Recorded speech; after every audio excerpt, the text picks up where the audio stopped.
And get ready. It's this time again. Looked for the straight drive and just got a bit of an inside edge on that one. And it's picked up at mid-on. In fact, at mid-on for no run.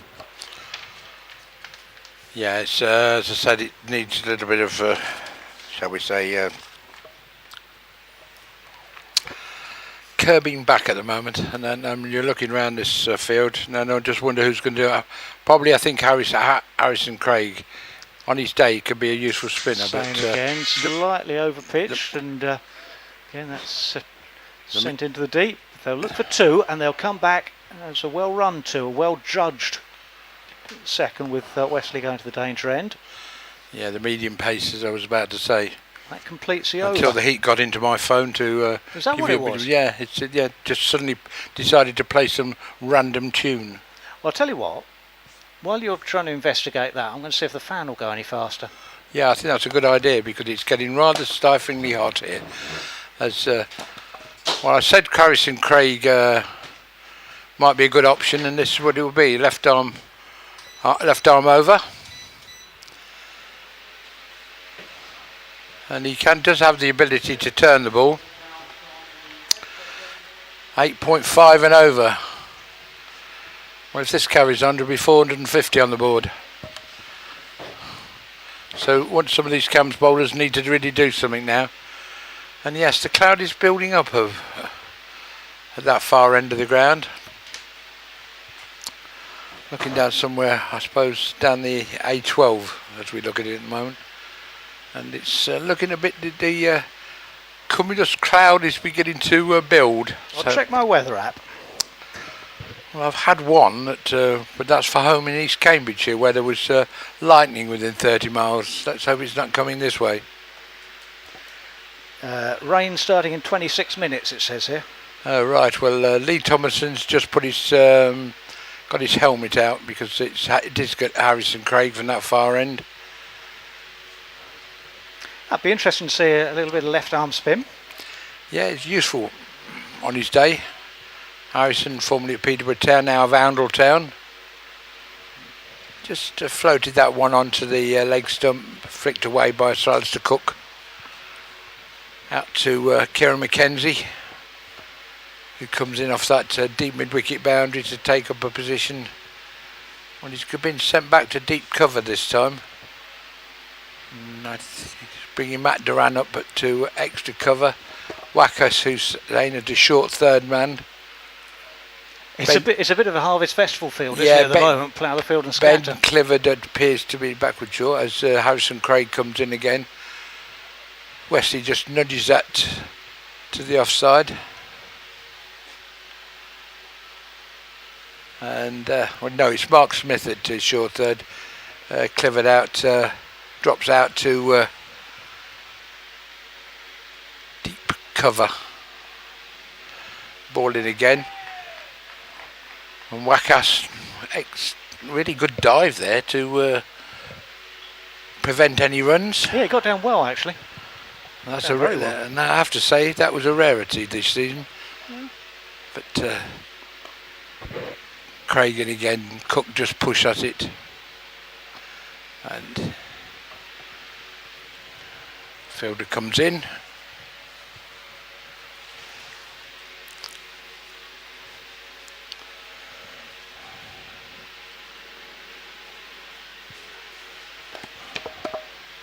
Ball in again, pushed out by Wesley, no run. Well, that was the Australians' devil number overcome by Essex, 13 short of 187. Craig in again round the wicket, just tucks Wesley up a little bit, but just pushes out to deep mid-on for another single. End of the over, 88 for 1. I've got that fan working. It sounds as if we've got a micro light in the back of the box now. But well, yes, it's working. It's a lot better than it was. Yep, no, you're right. And yeah, Callum Guest's got some thinking to do, hasn't he, to manoeuvre his bowlers around. Well, yes, he does, and it'll be interesting to see what he does. We are in for a drinks break, I think, or a sanitiser break for the batsman, actually. That's right. But, I mean, having put on 44 for the first wicket, the Cambridge bowlers have just sort of reined Essex in a little bit, but even so, with 12... They've steadied it. I wouldn't say they've reined it in, they've steadied it. Steadied the ship, yeah. Yeah, but he's still over 8 and over. He really is. It's a 20 over run rate at the moment rather than 50 over. Yeah. That's right. As the drinks waiters come on. Ben Clifford coming on at this river end, medium pace.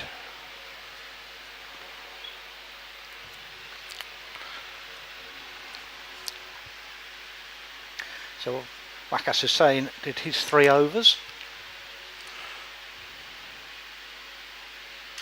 5th bowler used by Cambridgeshire.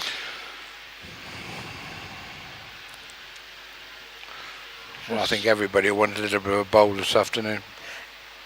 Yeah, just moving sweeper almost back to deep backward point. Short of a length, out to Garantia, deep cover. Ball back to Matt Duran. But a big opportunity for him this afternoon, Nico, because he is in the Essex Academy, although he plays for Cambridgeshire regularly. They were scheduled to have a game today, but obviously that's been called off. So, good opportunity to show Essex what he's capable of against the big boys. Yeah. Better venue and opportunity. That's right. Clifford in again, this time round a wicket to Cook, off the thigh, down to short third.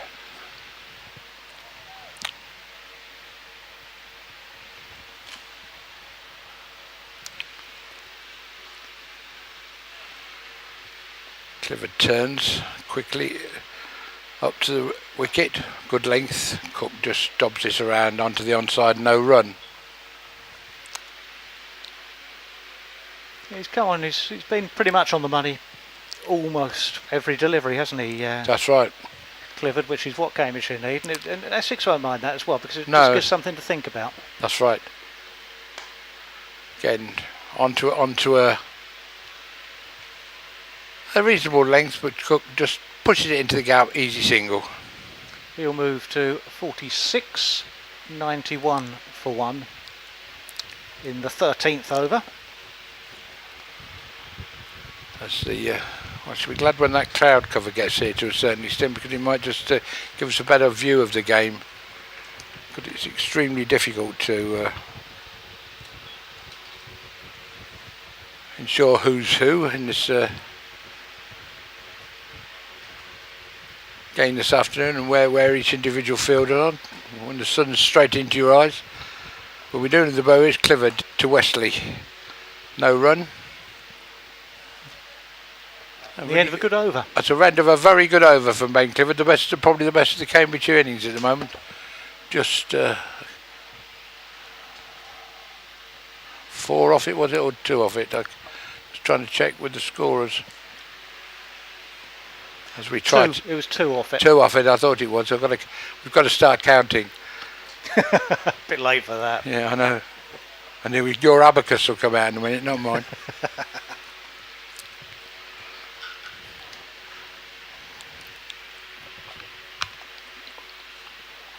Harrison Craig to continue then from the Hayes close end.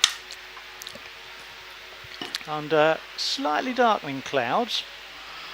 Yes, I don't think we get any rain. There might be a bit on the back. Well, it's forecast. Craig in again to Cook. Cook drives at it, but straight to extra cover.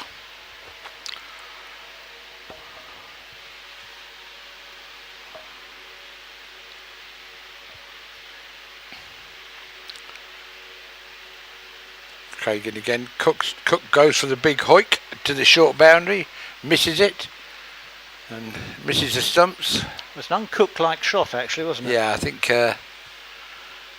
46 just wants 4 for what will be a very good 50. Yeah. And this time he did.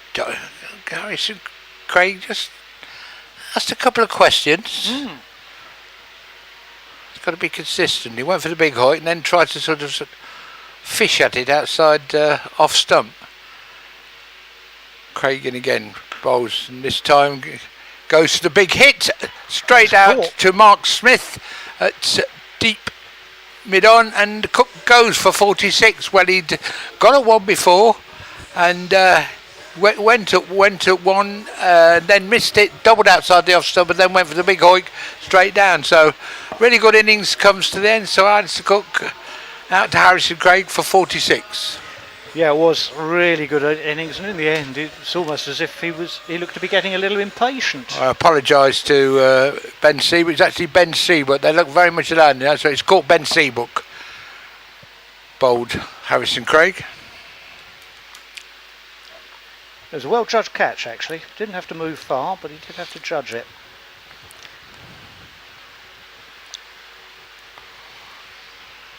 .45, I think those two put on. Cook and Wesley between them.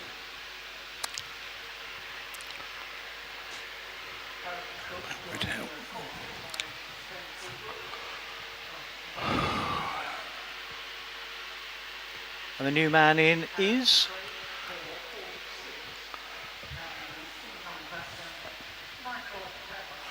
Michael Pepper. Yeah, Michael Pepper was the next one due in. I know you told me the team earlier, but Yeah. I didn't write it down, I'm afraid. No, it's I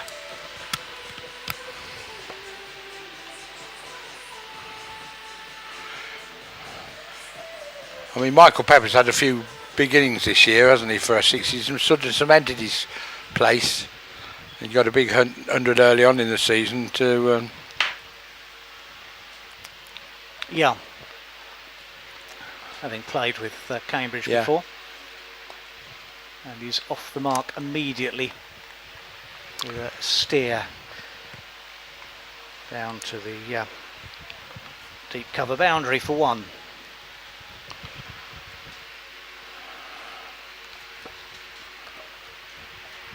Smith, yeah. Craig then again to continue.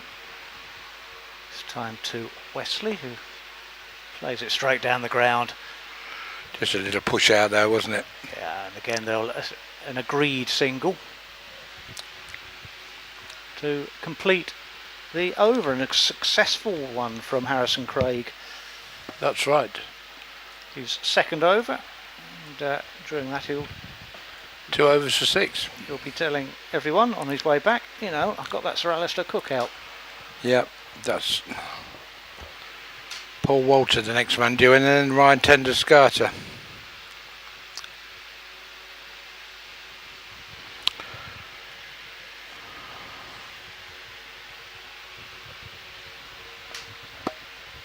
So the Clifford to continue from the river end up to the wicket, and Wesley plays it To Wakas, deep very, mid off. very nice, just straight drive, not quite timing it, but they trot through for the single. Pepper marks his guard. Field, umbrella field really. Yes, we won't need that, but it's dark clouds coming up. It's perhaps be okay, but hopefully. It's 3 on the boundary. Clifford in again. Pepper just quietly forward and just guides it into the gully, and there's no run.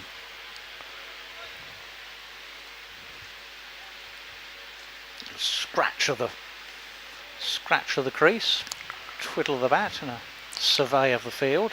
Just eyed up the leg side boundary there for a second as Clifford again turns at the top of his mark and trots in, and Pepper just squared up a fraction by that, didn't quite time it, and scampering across is Wakas Hussain to gather it up, and again no run. 94 for 2 in the 15th over. That's Clifford. Will continue under darkening skies, and Pepper this time rocks onto his toes and will come through for a very quick single, and we need to have a look at that. There's Pepper running to the danger end, just back in time. But that was a really smart piece of fielding. It was a smart bit of fielding. Now, if that had been Royal London, we'd been up the third umpire time now. Oh, we'd had a month's worth of replays, wouldn't we? Yes, we would. But Certainly would have done. Pepper's back safely. Bale travelled a long way as Didn't it? Ben Debenham goes to pick it up. I couldn't quite see who the fielder was under the sun hat, but it was a very good piece of fielding. What, the white sun hat? Yeah. That's Harrison Craig. He's had a good afternoon so far. He has, certainly has. Clivered again. This time Wesley rocks back and guides it into the offside. They'll look for two, but decide not to. Chastened suitably by the direct hit at the after the previous ball. I think now. I mean, it's taken me 14 overs to work out who the fielders are, where they are, and that's with the sun shining in. Well, I think we've got it sorted out now. Hold on. Polished Ben Seabrook earlier, but Clifford goes again. in. This time a little bit wider, and Yeah. Pepper just followed it and played it into the offside again, and again they'll come through for a single to complete the over. At the end of which should be. The last I few. can't read the scoreboard from it. Was it 80, 89? No, it's more. 96 for 96 two. for two. Yes, it's Wesley on 25 and Pepper on 2. Thank you. It's going to be Harrison Craig to continue from this far end. On the Hayes close end. A bit quicker that one, he's got him. LBW as Pepper played all around that one, and Craig gets a plumb LBW. Bit quicker, I think, the delivery, and Pepper played all round it. Right, he did. When he just pushed his foot down and tried to play over to push it away onto the onside, and all around it. And from our angle here, third umpire, fourth umpire, that looked out, and Chris Watts having no problems. Finger went up, and Pepper departs for 3. And incoming batsman should be Paul Walter.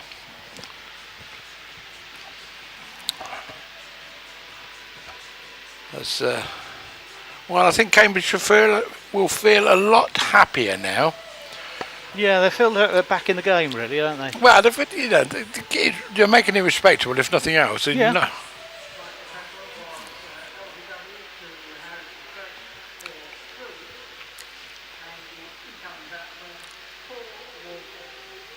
It is indeed Paul Walter. As I said, I've managed to find the scorecard on Play Cricket and the Cambridgeshire scorecard, and that's what's down to come in, so at least we have something to work to.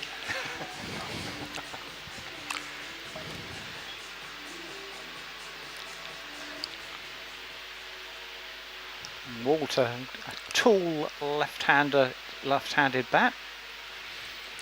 As Craig to continue from the Hayes Road end, Hayes close end. Oh. Just wants a mid-off in place, and he's got one. Will turn, looking for a quick single. But, it's not there. No, Walter went for a quick one. Callum Guest was in very, very quickly there, and Wesley having nothing to do with it. Quite right too. I think if you'd have been fine there if you'd run the club captain out. Craig comes in again.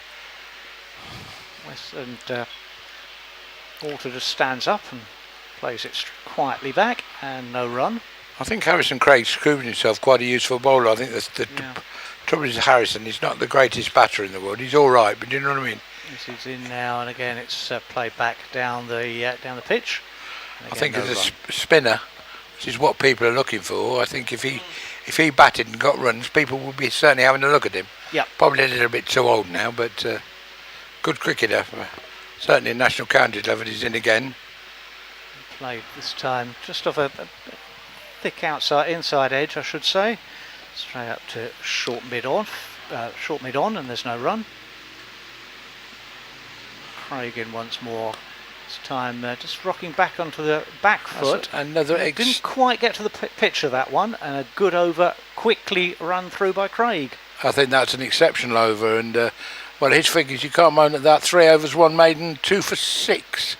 And that's, considering what's gone before, that's a really, really quite respectable opening over. As a dark cloud comes on, I don't think there's any rain on it, but it certainly improves our view at the moment of the game. We're not squinting our eyes and to see who the players are, and it's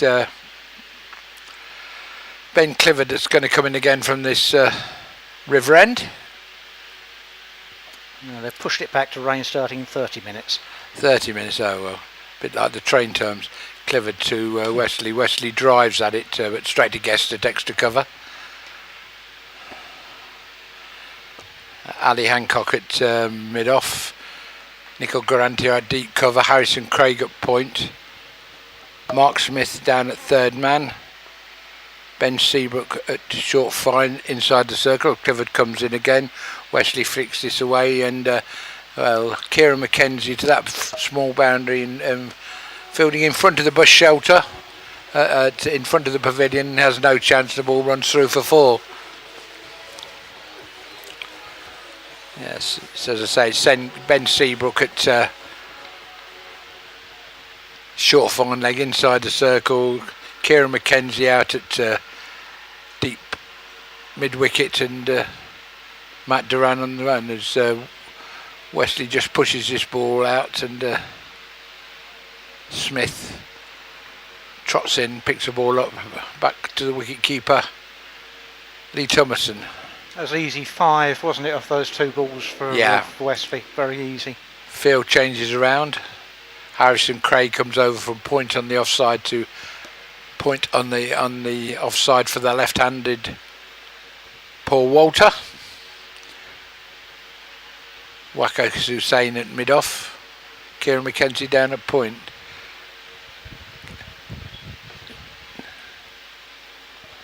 Callum Guest just having a chat with Ben Clifford just to see whether he wants to change the field, but no. As Clifford round the wicket to the left-hander, pitches leg stump, and flicked out towards the boundary. Nicol Garantia comes in off that mid-wicket boundary and picks the ball up back to the wicket keeper. Comfortable single. Again, the field has to change round. Umpire Chris Watts goes from the offside to the leg side. Clifford in again. Bowls to Wesley. They think about 1, but then think better of it. Wind's just picked up as well. Yes, there's a bit of a wind, but I think we'll be all right. It just might be a bit of cloud comes in. Yeah. 17th over, 103 on the board. Ball in again. Wesley slashes at it, but out to deep mid-wicket, where Nicol Garantia safely collects it, and it's back to the wicket-keeper again. And that's the end of another over. The 17th. Score on to 103. And I think Cambridgeshire will, be a lot more content now. I wouldn't say fully content, but they have reined this back. And I say Harrison Craig could be particularly pleased with his efforts so far, as a little bit of breeze floats into the press box here, because he's bowled extremely well. Still got 7 to go. As he comes in this time to Wesley. Wesley onto the bat foot, pulls it away, but Garanti is there on boundary patrol on that far side. Just a single. Wesley moves up to 31. 105 for 3.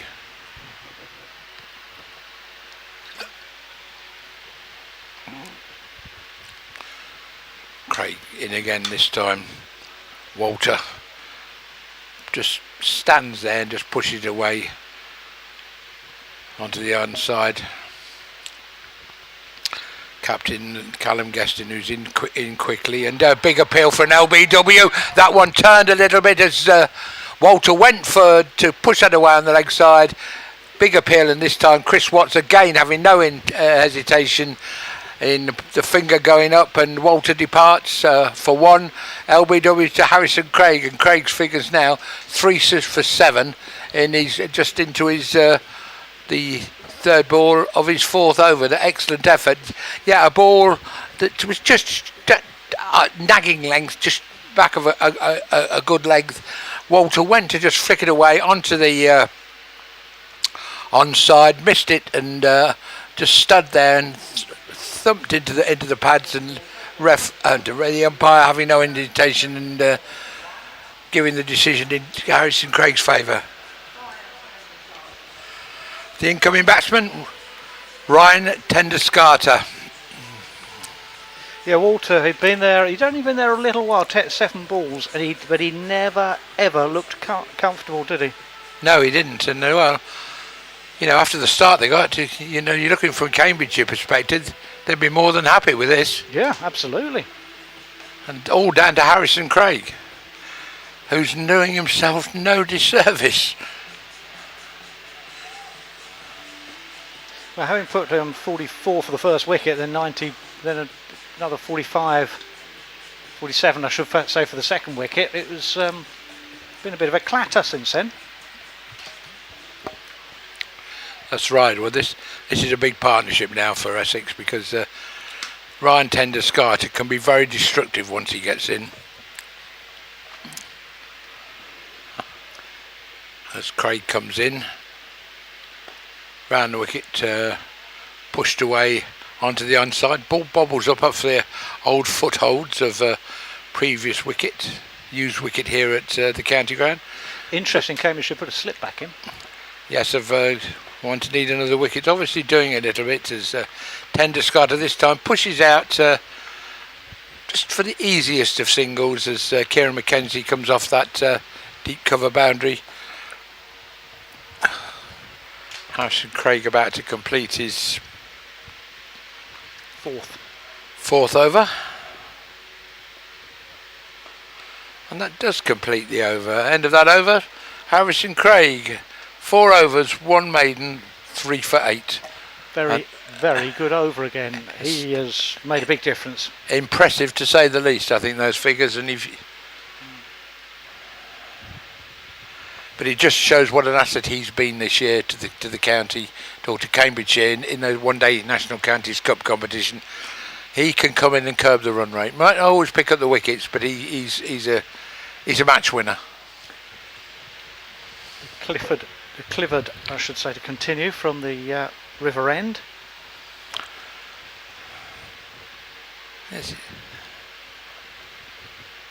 He's one of those journeyman players, Ben Clifford. He can do a bit with the bat, bit with the ball. Not a superstar, but a good man to have in your side. And when you need it, you've got Ben Clifford's there.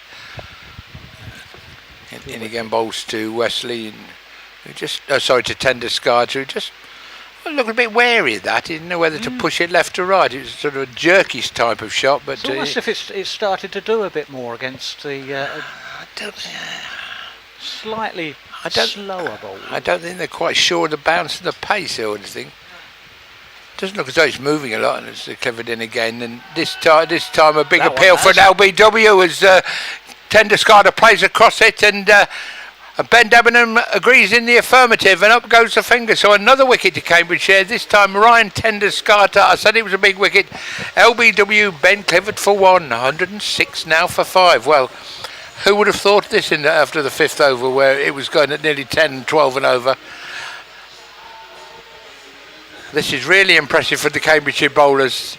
I mean, as I said, it's even better than it was Sunday. They clawed it back then when people got off to a race, off to a good start. But we'll certainly see when it's the turn of the Essex bowlers to see what this pitch done. Adam Wheater, the incoming batsman.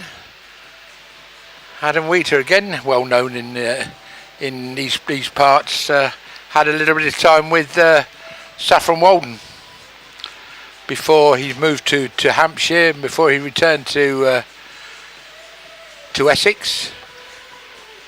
It's interesting. Wheater had been opening the batting in the Vitality Blast games, and but he's come in a lot lower down the order. Well, I'm sure Sir Alistair express seniority and say, "Oh, wait, I'm having that number 2." Yeah, but slot. it's a different type of game, isn't it? Very much so. It does show that. It's certainly a very different game at the moment. 110 for 5. Clifford to Wheater. 106 for 5, I should say. Wheater just onto the back foot, just cuts this away to point. Harrison Craig in the game again. Comfortable piece of fielding.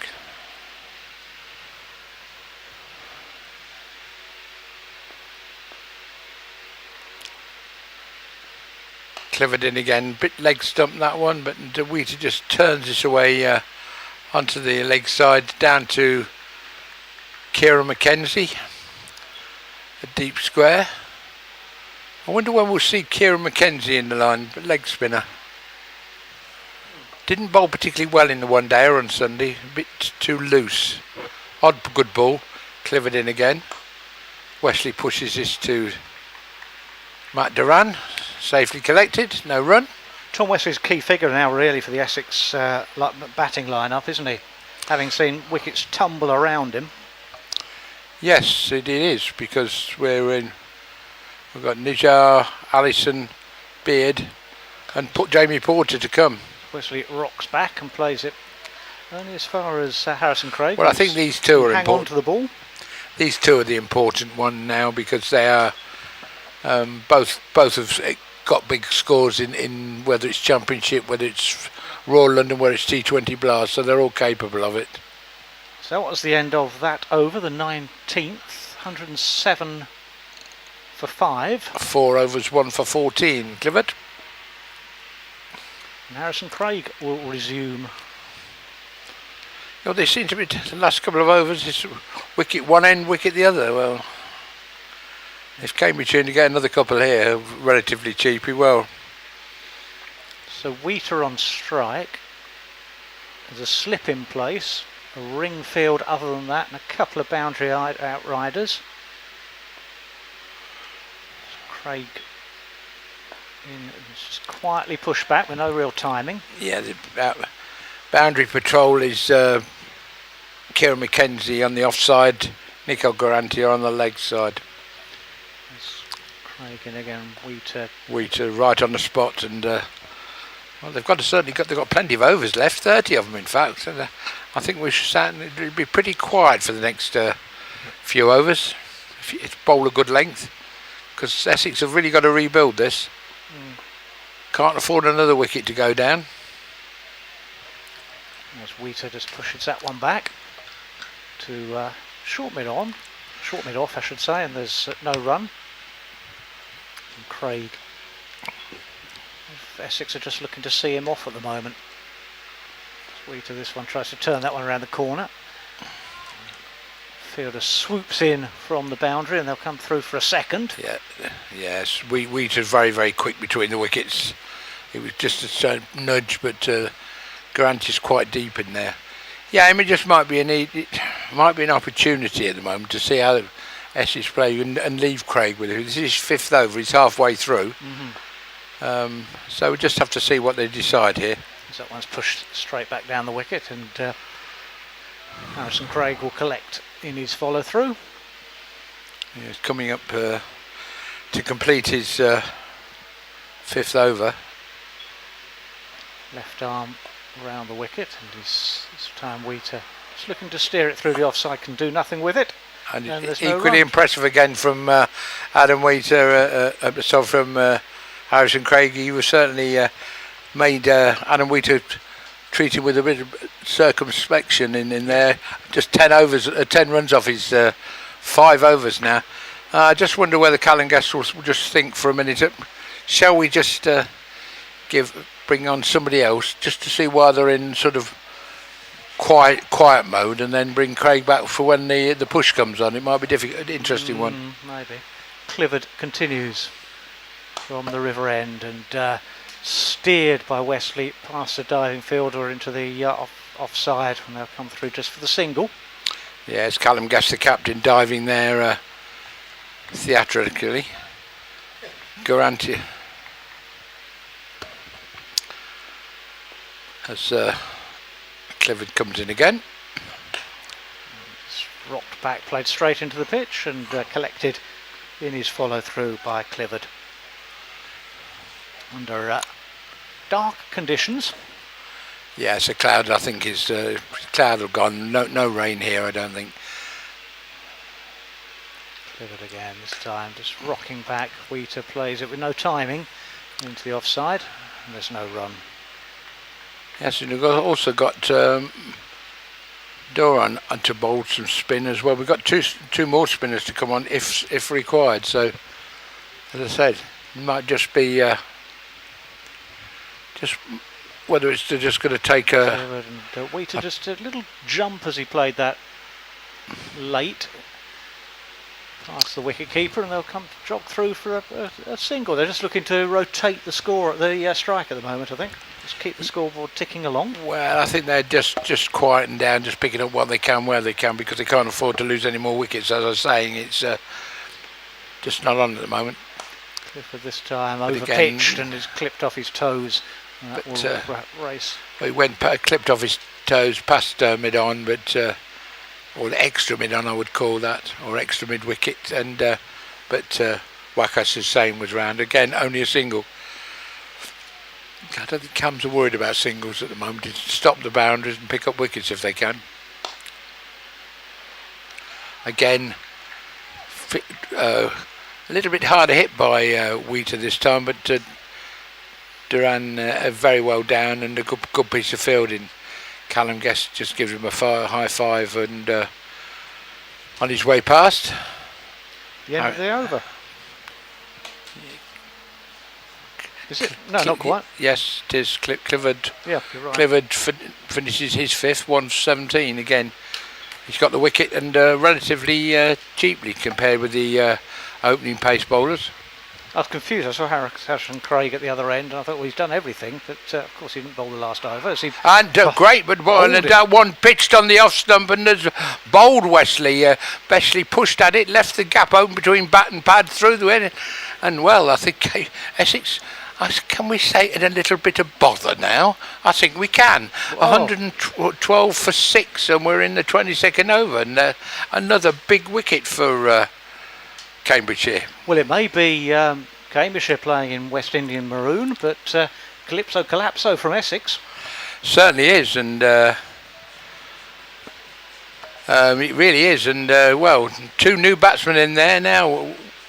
We just got the 4, and new batsman Adam Niger is on his way to the crease. But Harrison Craig 4 for 10 off 5.1 up. Yeah, you'd take that, wouldn't you? I think no. I mean, the way this is good.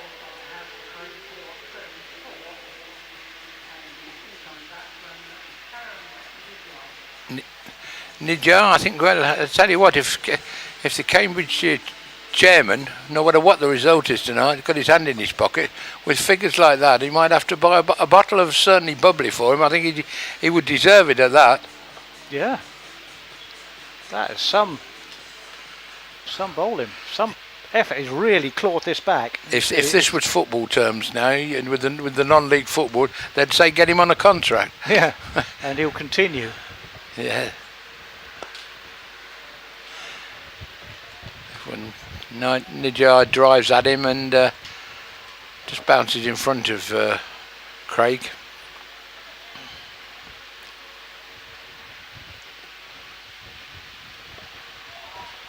Again, did you see? Just they don't like this ball just on that nagging length. Just and again, Nijar just well wafted at it. No Chinese shot at all, and plenty of oohs and ahs from the Cambridgeshire fielders. Comes in again, and this time Nijar puts it onto the onside captain, very sprightly now. Not a lot of thinking to do at the moment, just to how he's going to serve these extra last 4 overs for Craig, as Nijar this time drives up to mid-on. The rhythm is in at the moment. You've got to bowl him through, surely. Well, I know I would leave him. I would do. I think because you're going to have to. You don't because it's potentially you just probably maybe bowl him one more and then leave him 3. Because you got the other bowl, yeah, because you need him for the end, just in case they get away. Because you have got 2 other spinners in the side, just to test them, see what they can do. And that is the end of his 6th over. And Essex are 112 for 6 in some disarray. And an applause from the faithful here, the members here. 6 overs, 2 maidens, 4 for 10.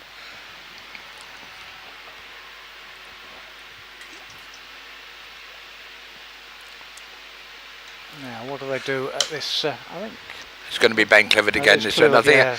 I think probably he's. I can see where Callum's coming from. He just tends not to. I suppose if you do get another wicket now, potentially you wouldn't need. That was nicely steered by Wheater. Another bowler. Yeah. Steered away to third man, and he'll pick up a single. Wheater just got just a 4 so far, but as I said, Clifford is going to come around the wicket to Nijar. That's going to be an interesting one, isn't it? It is, isn't it? He's a bit nippier than he looks, actually, Clifford. Yeah, he is. Nijar onto the back foot and just watches that carefully onto the bat. Because I think, you know, even whatever happens, even Coach Anthony McGrath is going to be asking some questions of his batsmen after this game. You know, with a big Royal London Cup competition, we know they've not been batting very well, and they've not batted very well today. No, they've got the platform as that one's pushed straight back. And interesting, though, I haven't seen the batting coach at the moment, Tom Huggin. Oh, I thought we were going to be all right, but I hear thunder, and the umpires are having none of it, and off we go. And there was a flashing lightning over that far side, and as soon as that crack now, safety comes first, and we're off for thunder, which we've seen away to our right hand side. I don't think it will be a lot. It doesn't look it looks as though it's coming over the shall we say from an angle of from the right hand side of 45 degrees as the covers go on extremely quick. It is actually spotting with rain here, and the covers are out very quickly. So there we are, 22 overs gone. Well, we're into the 23rd over at the moment. Essex 113 for 6, and really it started off really quite brightly for them. Alistair Cook and Will Buttleman racing away in the first couple of overs, but then Buttleman got out, and it was Cook and Wesley that really took the game to the Cambridgeshire bowlers, especially the medium pacers. But the introduction of Harrison Craig really has curbed the run rate. He's bowled exceptionally well. He's removed certainly Cook, Craig, Michael Pepper and Paul Walter in quick succession, and 4 for 10 from his overs. And well, we're still 28 overs left, 113 for 6, and Essex with a lot of work to do. Yeah, those in the spectators in the stands near us, in the open stands near us, are being ushered away by the stewards, and quite rightly so. It's dangerous in thundery conditions, and conditions I've just checked, and I think rain will continue for about just shy of an hour. Well, I hope you're wrong. I hope I'm wrong as well. Shall we go and find ourselves a cup of tea, and we'll be back in a little while? I think that might be a good idea, but from an Essex point of view, it may have come at the right time actually, this break. They'll look to regroup as the bigger covers are being brought on, as the sheets now come on. So I think that Essex will need to regroup after getting off to a really good start. They were 91 for 2 and have collapsed now to 113 for 6. And there'll be I would think there'll be some strong words in that Essex dressing room about the batting. I don't think it'll be today. No. I think it'll be a post-mortem time. I think there certainly will be. Yeah. And concerns for Anthony McGrath. Yeah, certainly some things who's been away recently with England when they had that the COVID strike in the camp. Because let's face it, as the sheets continue to be unwrapped and laid across the bowlers' run-ups now, from an Essex point of view, this is a warm-up game for the Royal London Cup match at the Aegeus Bowl on Thursday against Hampshire. So what were they like? Well, having struggled a little bit recently, results haven't gone well. Batting has not been fantastic, so get some time in the middle, win the toss, bat first, post a big total, and then see where you go from there. Well, they won the toss, they batted first, got a great platform with Alistair Cook with 46, Tom Westley 34, but no one else has scored many. Will Buttleman opening made 14, but Pepper has fallen for 3. Walter and Tendescate for 1 each. Wheater and Nidra are both still there on 5 and none respectively. And a rebuild job's done, which is not what was in the script, I think, from an Essex point of view. Nor was this rain and thunder, so I think we're going to adjourn for a minute or 3. We'll leave the effects mic on rather than dial down, so those coming back to you, we'll just update you every so often. You can hear thunder in my heart. Well, thank you, I'm not singing. Thank you and good night. We'll be back.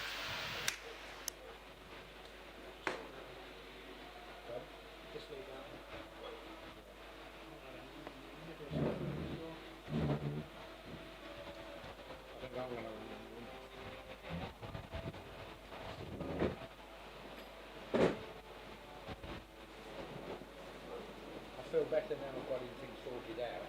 Yeah. I think we're all right though, just a bloody mistake. I thought I'd let you... I was all right earlier. Now I've got, now I've got to identify the players. It's hard. You look at Smith out there, what are you? Half a mile away.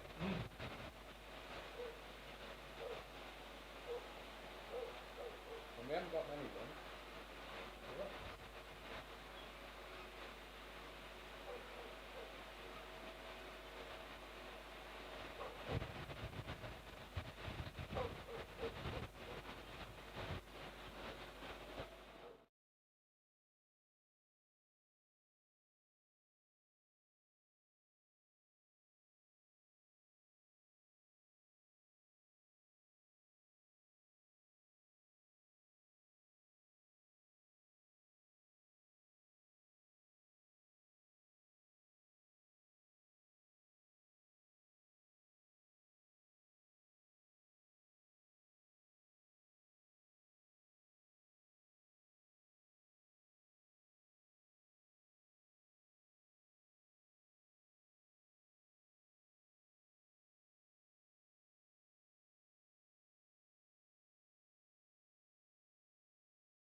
raining now. I think well, it'll be quite a long time now. It's gone and filled in at the back there.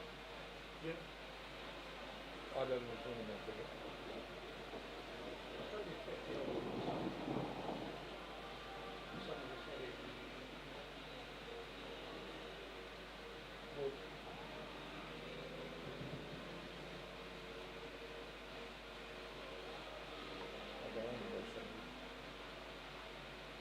Have a chocolate there. There's some more of those to be also. Not chocolate. No. Don't have to do that, you want it. I'll put them in my bag anyway.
Yes, unfortunately, I don't think we're going to see much more.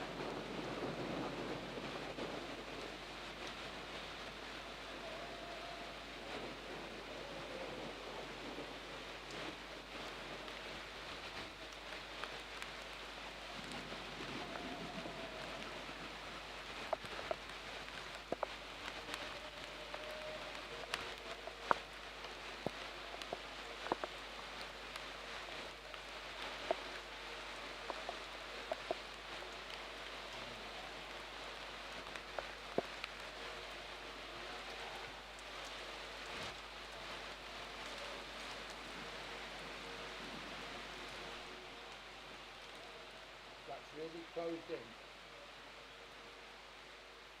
Funny, isn't it? Circulating round. Yeah.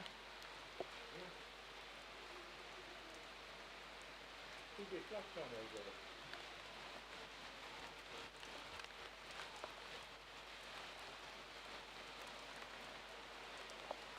Yeah, your mark's getting that.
Yeah, good afternoon then from a wet and stormy Chelmsford County Ground. There are puddles on the outfield, the covers are on still.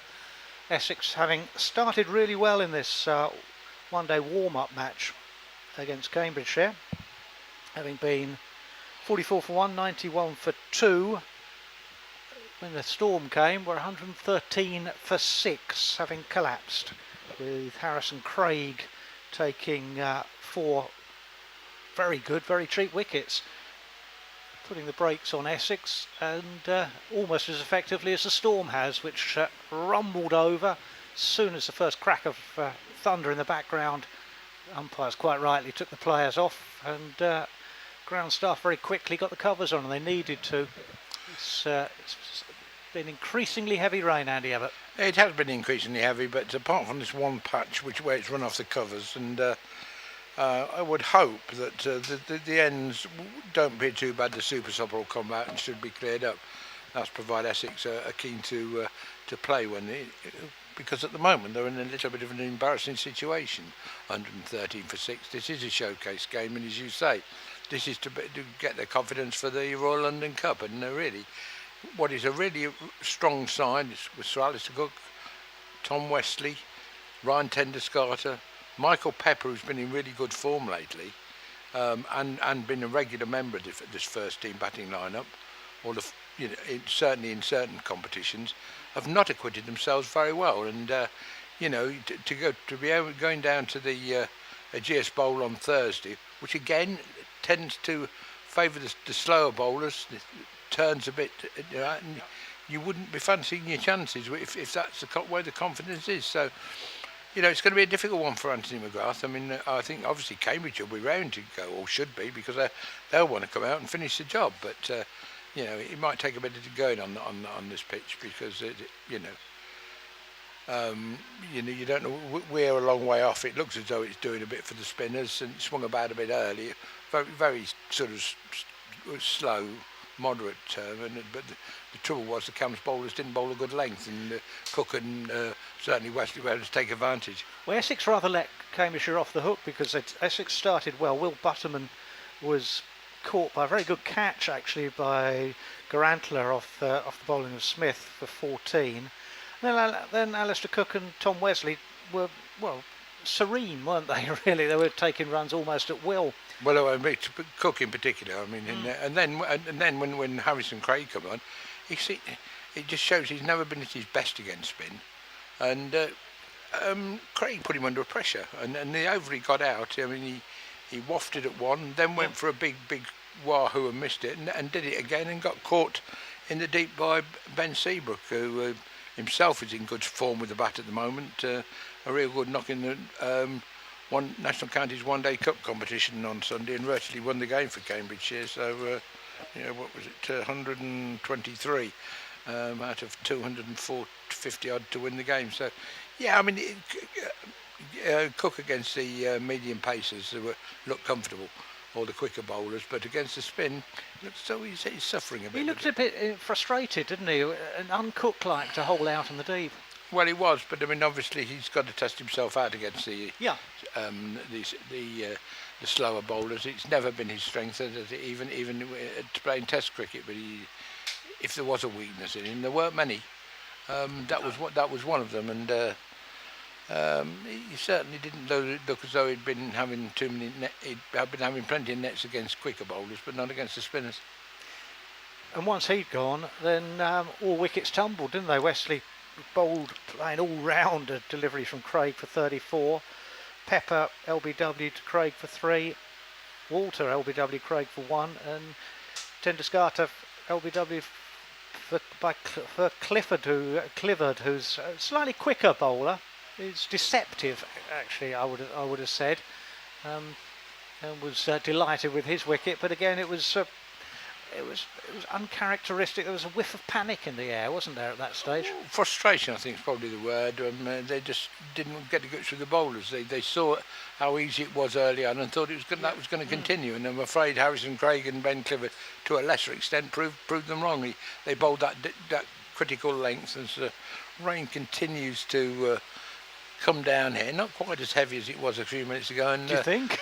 well, not quite, but I mean, but if you look over Will's Mothers, over my right shoulder here, as we sit there from this river end out there to look towards the pavilion, it looks as though it's brightening up over Will's Mothers. Now, you know, we've got quite a big puddle just where the waters run off the sheets at this end, and obviously it will be a matter of time how long it takes the ground crew to get the super stopper out and get that up. Well, I was just looking at the flags actually, and there's just one sort of looking reluctant over the pavilion away to my right at the moment, and that's sort of suggesting the wind is blowing from left to right as much as it's blowing at all, and the weather's coming from the left. So much as you're being hopeful, I think, with it brightening up onto the right, I don't think that's where the weather's coming from. Well, it seems that's where it seems to have moved. If you look at the movement of the clouds above it, it is coming from over the right. It's funny because it's gone round the ground in a strange movement. It's certainly raining down towards Writtle down the road. It's absolutely pouring down there because it's far more than we've probably had here. But you know, we just have to keep our fingers crossed. I mean, it is under lights tonight. How much time we will have lost, and it tends well how keen they are to get the game back underway. I mean, because obviously, if it was a championship game or that, then we would be. But you just have to question it at the moment. No, it's taken a lot of rain, and it's still raining quite heavily. So I think we're going to leave it for a little while. We'll stay on air, so dip back in occasionally and find out how things are going. But as soon as play does restart, and you're right actually, the upper level clouds are moving away and the sun's starting to emerge, so although it's still raining heavily, I think, as I say, I think there's the edge of the cloud as I look up, and I'm just beginning to see the sun break, and I would think if we stay on air for a couple of minutes, there we go, the sun has broken through. We'll have a rainbow soon. I'm just off to try and find the crop of gold. So rain continues, sun is now shining, but puddles are on the outfield, runoff really from the sheets, but there's one particular where the probably a left arm bowler going over the wicket from the river end would be wading, I think, at the moment. No, I think he'd be all right if you look at the cover. He would be. There is one patch. Yes, there is one patch at this end of the covers as well. Where I hadn't spotted. There's a big puddle to the right of the sheets, and a bit. But again, that is not going to take a lot of cleaning up. They'll get the big super stopper out. That'll deal with that. Right? The more important is looking at the old wicket ends of pitches used, and they don't look too bad at the moment. Yep. But we just keep our fingers crossed. So we'll leave it there. We will continue to update you every so often. We'll probably be back about 4:30 unless there's any news in the interim. 9:30 tonight, maybe. In the meantime, stay with us. We'll be back.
Chelmsford has a thunderstorm. Yeah, quite bad. Yeah, they're off. Yeah, because I've got the beast here as well, umpiring. Can they? Yeah, fine. Yeah, it's good. I think between the team with.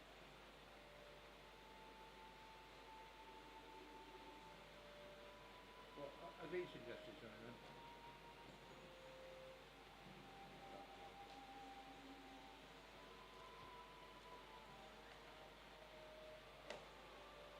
Well, Russell has come back, hasn't he? No, not again. No, you put everything he wanted in there anyway.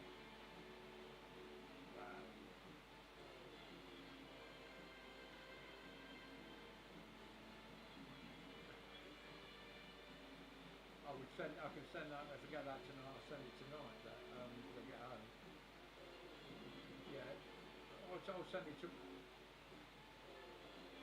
No, we won't put it. No, we will not. What we'll do. We will then issue it to Cambridge, leave it 48 hours, and issue the statement after that.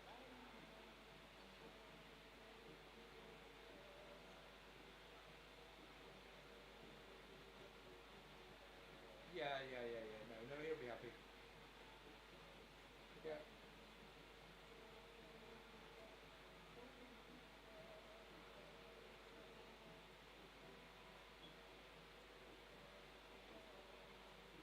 That's correct. So we won't have anybody going to the bottom, the club won't go in the playoffs. You see, we'll have a talk about that in the next management committee meeting. We might rejig that. Redraw it. Yeah. But it may well be that in the playoffs, that's why we've got to have a look at. Because I've had good, if I can remember what it is, it's in my book. I've had positive responses from Fakenham in Norfolk, Northampton in Norfolk. Yes, they want it, and they also would take up Division 2 as well. Eton and Cambridgeshire want to come in the playoff, but they don't want Division 2. Neither do Northampton. But Whittam, Woolpit and Hadley do want the Division 2. So we'd have 4 clubs then. Yes, correct. But Northampton have said they want us to give the new league a year's chance.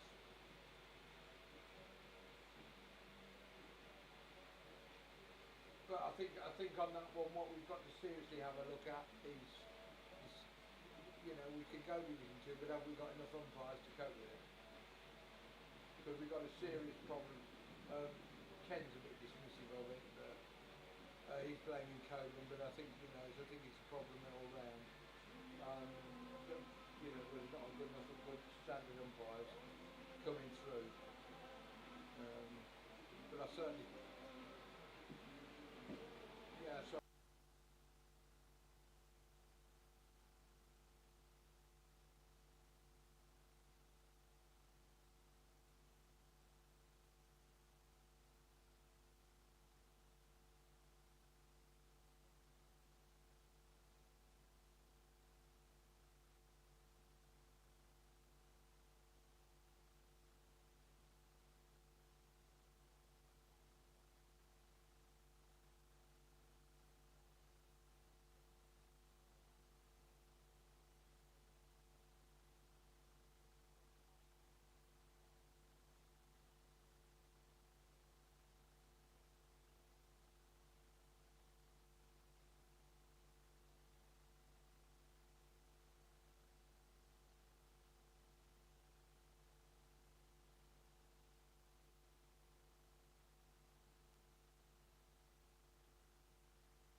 packing up and going home anyway.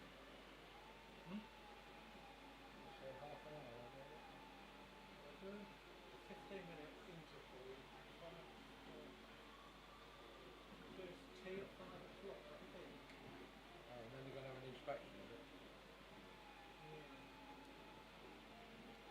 These glasses are looking old and dirty.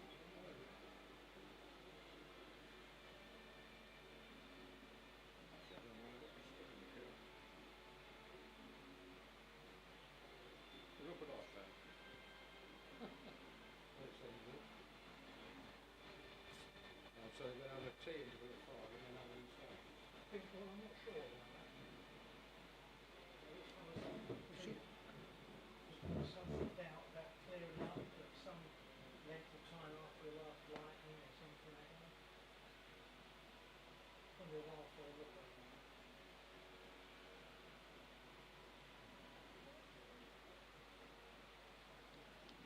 Was it called an hour after the last lightning struck?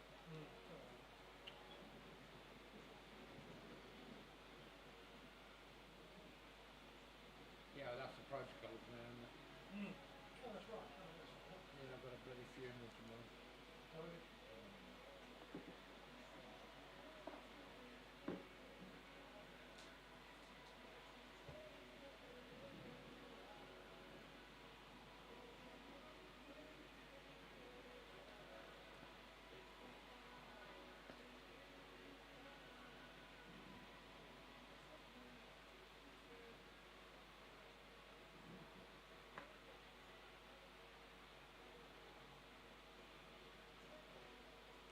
Take this off, I think.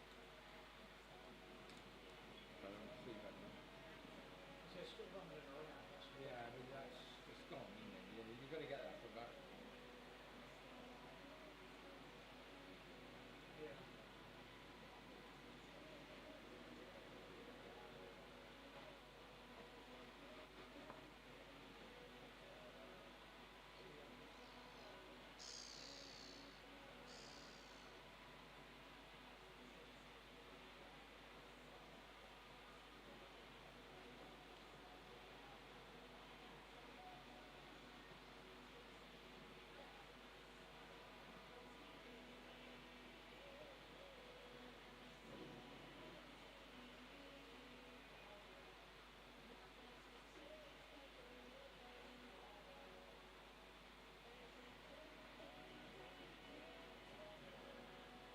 What's Peter been doing? David said something. Didn't you think it must have been last night?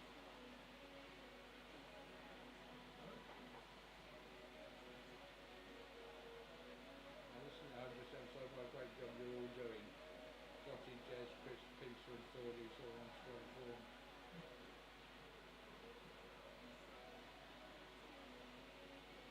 Obviously like Peter.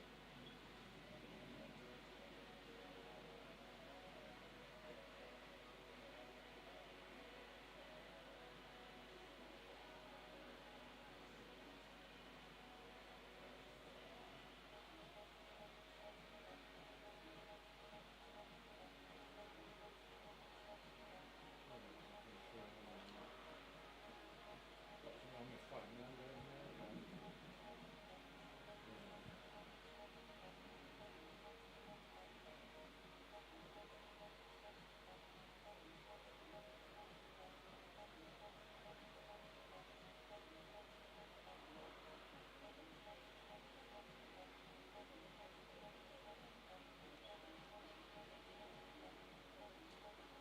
Well, I think it's safe to go out now, don't you? No,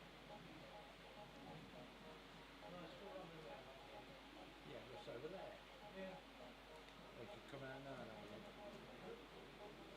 One more. I'm going to go more and watch it. Go on, that's what we talk about. I know Benjamin as well.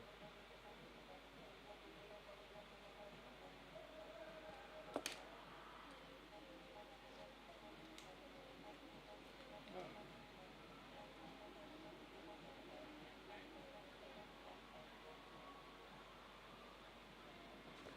Should have waiting to get home tonight. Enjoyed it so far? Yeah.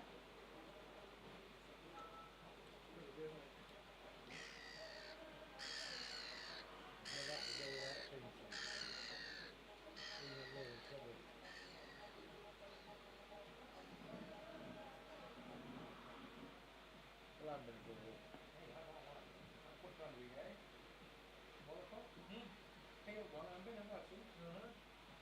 See, that's just proves my point. If I relax, I'm alright.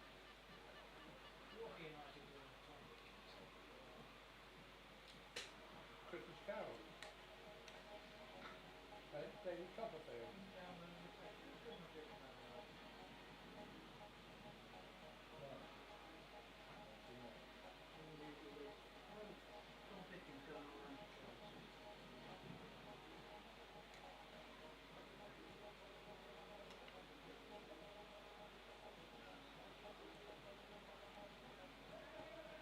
So that's what I'm going to do.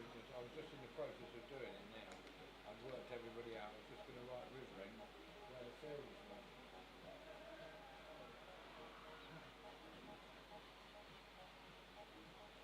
Next time, if you do anything again from here next time, I'm going to bring you binoculars.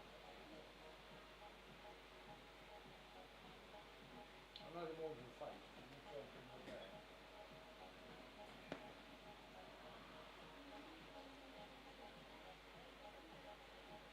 It's not about commentary position, is it? There's quite a few of those.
to 5 pitch inspection didn't happen, clearly, because it was raining at that time. Shrewdman is they won't want to play. Sorry? Shrewdman is they won't want to play. Well, no, you're pouring there, isn't it? Not now. And No, it was 10 to 5. yeah, well, they could come out.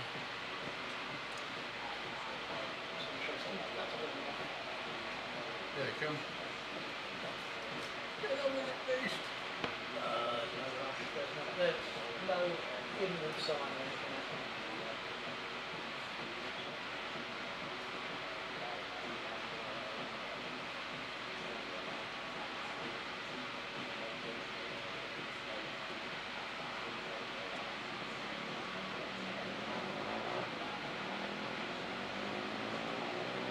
There you go. Look, groundsman's in the rear. Don't want to play. Here we go.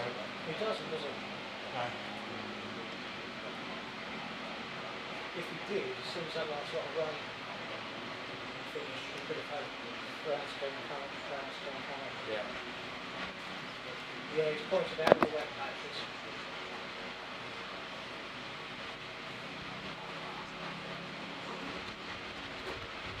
Absolutely. He's that groundsman is saying why they shouldn't play that and why they shouldn't. No. Don't you think? That would be the car. I just feel it. You put that back to the ground. No, don't you?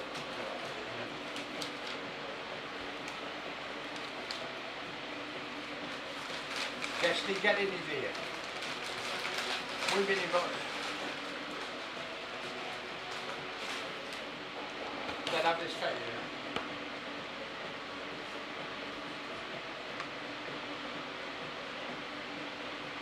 See, if you'd have had the hurry, that would have been. It's all soaked in here, you know. Yeah. Exactly, that was the end that was worrying me. It's this bit at the end here. Yeah, it's soaked in. Yeah.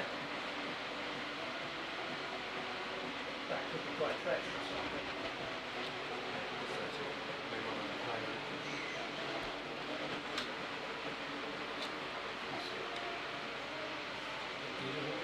If you wanted to play, you had the super top out then. Not the first time it's happened before here, really. Yeah. Well, I imagine he's working to his country. No, it's typical him. No, it's not out for ground. Okay.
Get some cricket in. It's not much. Work the side. Yes, it's a very similar side to where we were before. Yeah, sun shining. Clouds are a little ominous, but here comes Clifford now, rolling and just dabbed away. Duran, the fielder. It's Nidger, I think, at the far end.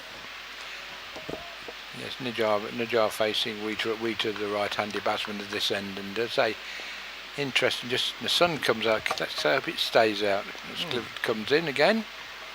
Bolston Nidjar and chop down inside, and Seabuck will run round from Widey's third man, picks up and throws into wicketkeeper Lee Thomason. It'll be Adam Wheater to finish off this oval. Just one ball to face. Just one run off those last 3 balls, and I say that's just 9 overs to go. Clifford in again. Wheater pushes this out. Waqas Hussain at deep mid-off. That's the end of the over. 114 for 6 after 22 overs. Nidjar on 1. Wheater on 5. It's interesting to see who's going to come on at that far end. Oh, there is a change. Are we going to keep the snow bowling? It's I think Craig may have been finished. That may well be the case because it's the captain coming on, Callum Guest. Keep the pace off the ball still, Mark, and that's the interesting thing. Yeah, that makes a lot of sense, doesn't it? Yeah, it'll be interesting to see who they bring on at this end. So Guest will come on from the Hayes close end, and just spreading the field a little bit. There's a umbrella field inside the circle.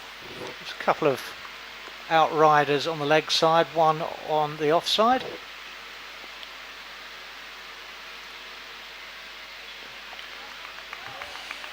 Wheater just tried a little reverse sweep, which didn't come off, and there's no run.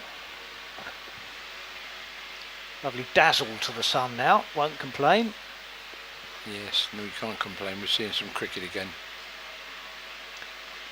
Again, tried a little reverse sweep again, didn't come off. Improvisation from Adam Wheater. They're having to improvise, and he just changed it. He just put another extra man in there. Just moving Waqas Hussain fine. So they've got 2 men behind squares to cut that off now. As it goes down the wicket and pushes that out to the far side. I think that's Kieran McKenzie. No, it's Matt Duran that's got the long run. Kieran McKenzie deep. Duran on that far side and the deep on the boundary patrol. Ali Hancock just at backward point. Nicol Garantier out at deep cover as Harrison Craig comes across.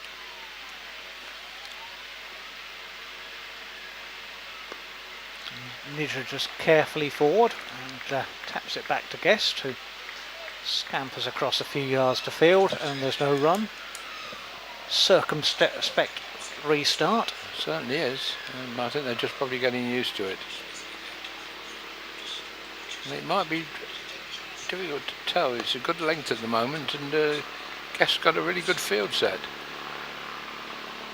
And they've really got this field set really well. There's the helicopter. It looks as though the air ambulance is trotting overhead. As ball swept again. So that completes a very tight over from Callum Guest. He'll be pleased with that. Yeah, the air ambulance just circulating the ground. Just looks as though he's going into Broomfield Hospital at the moment. So yeah, a very good over from yes, and it's just one off the over. Yeah, that's right. Yeah.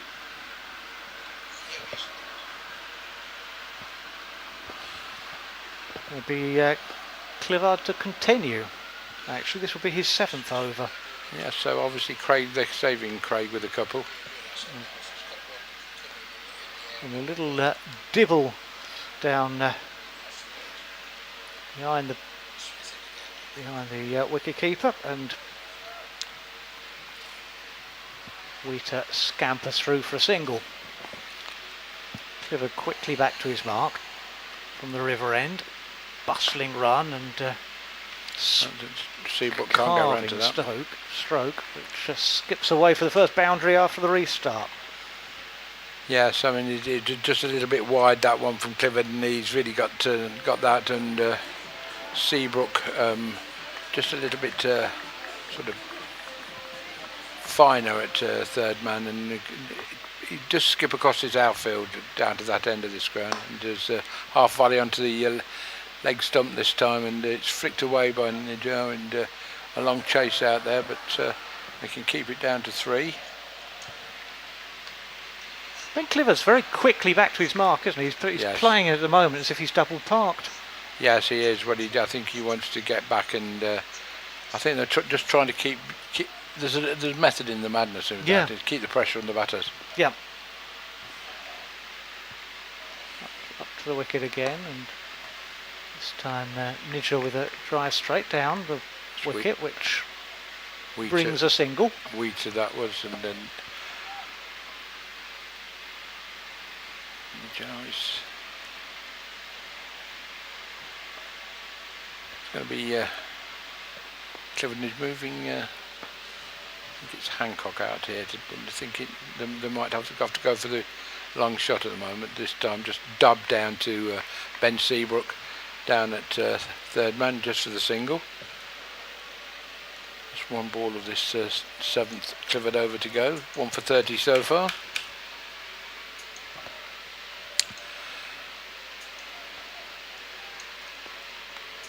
Clifford up again to Wheater, of the full length, driven by Wheater, and it up into the air, and it's only a relatively short boundary, and you heard the thump into the advertising awning for probably the first 6 of the match. Definitely the first 6 of the match. And we know he's got the ability, and obviously Wheater said, "Now I've seen enough now, you bowl me a full length like that, and I'm going to deposit it." So Wheater up to 15. And that's rather ruined Clifford's figures a little bit. 7 overs now, 1 for 36. Yeah, that's the end of Clifford's 7th over. We think that will probably be his lot. Guess from the far end. Nijoana, he's gone for the big one, and he doesn't, looking skyward, and it's in the hands of wicketkeeper Lee Thomason. Kest is deceiving his pace. He varies his pace, and he does that, and he buried his pace, and Nidjar straight to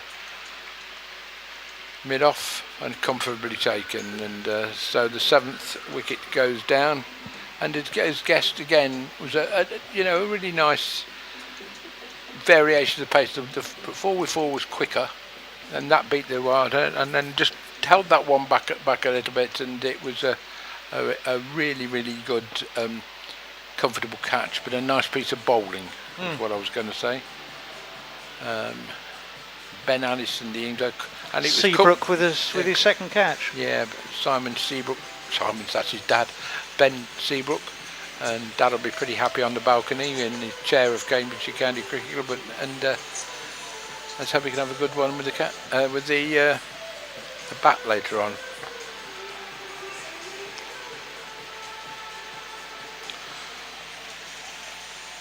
So new man in is Ben Allison, I believe, and he just turns the ball round just to backward square leg to the left-hander, and Wakas Hussain pops in, picks the ball up off the mark at Allison, and he moves up onto 1, and it's Wheater to face Callum Guest, the captain. False start. Guest not happy with one player's fielding position, giving him the glare as he comes in again to Wheater. Wheater down the wicket and coming together, but no run. Guest across quickly to stop it. That's Beard, the incoming batsman, not Allison, according to the scoreboard.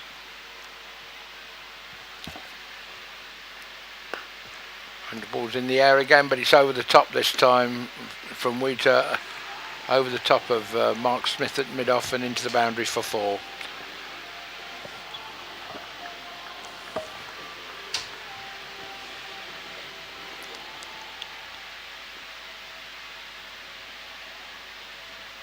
Gueston again to Wheater.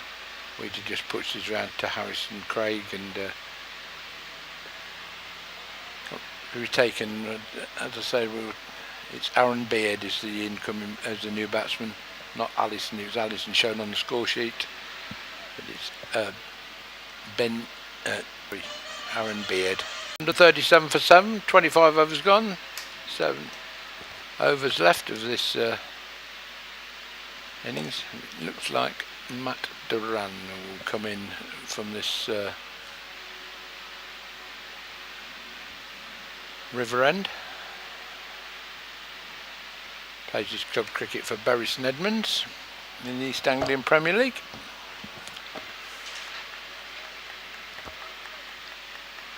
Set to the field.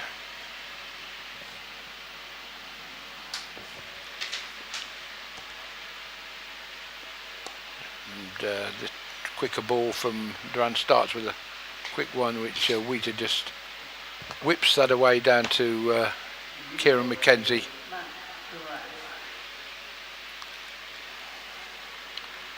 Now going over the wicket. Left arm over to Aaron Beard.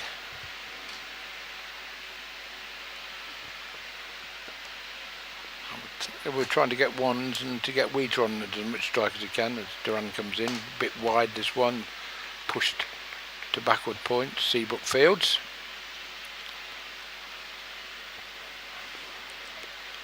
Duran quickly back to his mark, in again. And this time it's off, missed the ball, bails come off, but no appeal for stumping. No, it kept his back foot rooted nicely and he needed to. Yeah, and umpire Chris Watts in to put the bails back on, but put on by Lee Thomason in again. And again, this one's wide and gives the Aaron Beard the chance to get his arms through the ball and thump the ball through extra cover area for a boundary. So 139 now, too wide, and his first 2 balls have been a really good line, but that one far too wide and gives the batsman the chance to get his arms and hands through the ball, and it's not what Cambridgeshire need at this point in time. Quickly moved on to 143. And this one's pushed down to Ali Hancock at deep mid-off for a single. Puts Adam Wheater onto strike. Wheater on 21. Steps away and not signalled wide by umpire Debenham. Yes, he did. I think he had a little bit of a debate there as to whether the batsman had moved across and it wasn't in his standing position, but in the end he decided it was a wide. And got it right. And got it right, exactly. It looked a wide to me. And Wheater just trips this down to the boundary, we've been told, of Clifford. And he picks the ball up. And there's just 1 run. And slightly expensive over. Yeah, it's a loosener, isn't it? 8 coming off it. Yeah. At 146 for 7. Guessed to continue. Yeah, I think Guest will continue down.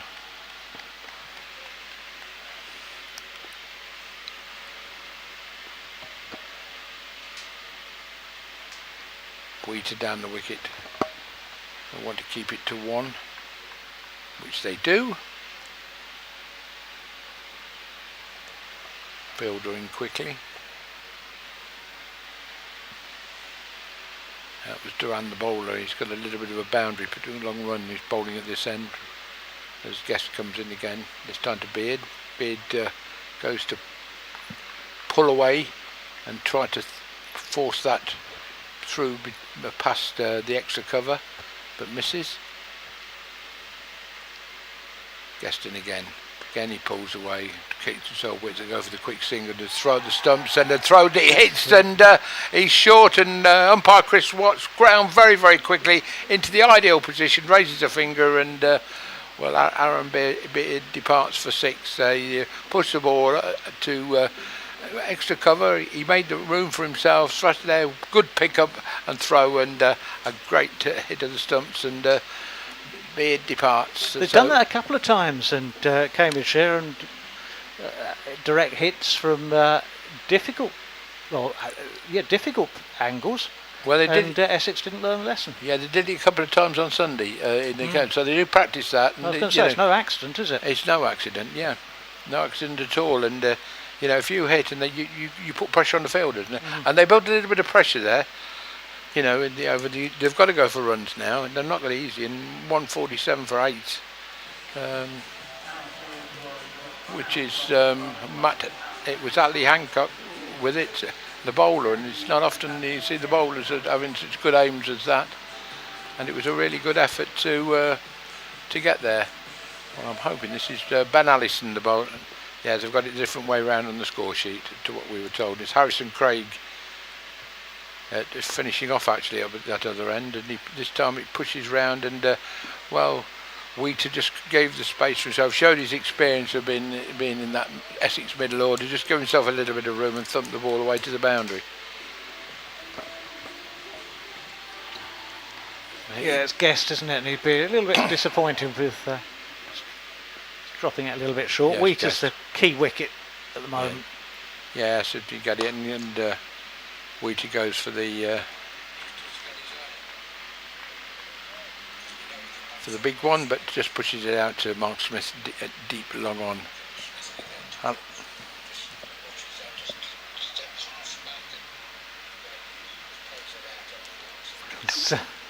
We've been heckled.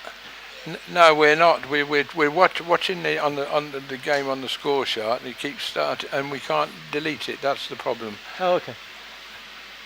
Guessed again, and Allison just flicks it away for 1, maybe 2, but Harrison Craig in very, very quickly. Very wisely decided against the second run there. Exactly right. Now completely over. Yeah, it is, and 4 overs to go. I'm looking at if Wheater stays there, 170, 180.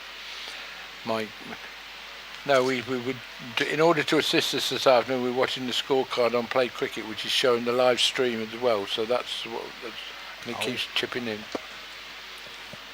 Oh, they're saying the same as we are. There's some idiot on there. I don't know whether it's you or whether it's me. Duran again from this river end to Allison. Yep. Just a leg stump, and Allison just didn't play a nothing shot there, but the important thing from Cambridgeshire, it wasn't a run. As Duran comes in again, a little bit round arm, and this time, well, I think he probably shown he's a number 10. He just pushed at it and a little inside edge, and drops down to Seabrook at short fine leg. Duran in again. 2 dots so far. They've got to keep that. This time Allison pushes firmly at it, gets down very quickly, does well to stop it, and they do scamper through for a single, which brings Adam Wheater on strike. 154 for 8. And this one a little bit shorter, but Wheater just pulls this out straight to Kieran McKenzie, who's must be fed up this weekend. He's had the last 2 games I've seen him 50 over boundary patrol, and not done a lot of bowling. Allison just pushes it on to the good side, just a couple off this over so far. Just 1 ball to go.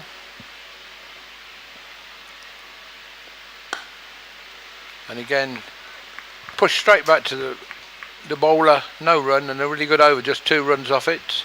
155 for 8, and we've just completed the 29th. Duran with good recovery from there. There was 8 off his first over, just 2 off that, and so there was a good recovery. So as I said, 3 overs to go.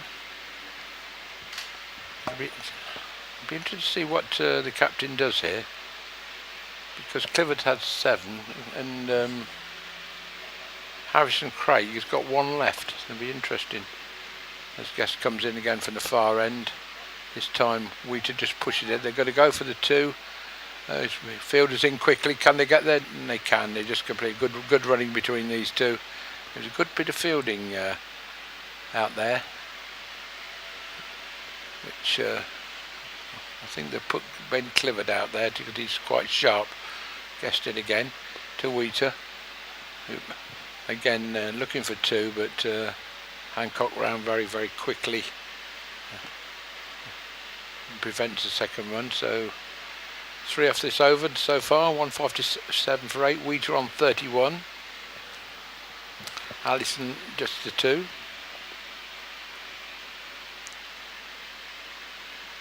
Guessed in, and Allison just onto the back foot, pushes it out. Clifford in extremely quickly this time, and into Lee Thomason, the wicket keeper. Keeps it to 1.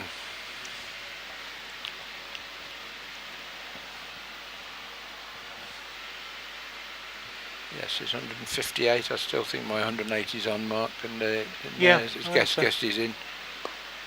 And again, Wheater just pushes this out to Clifford at that wide mid-wicket sort of roll on the boundary, and they pick up just a single.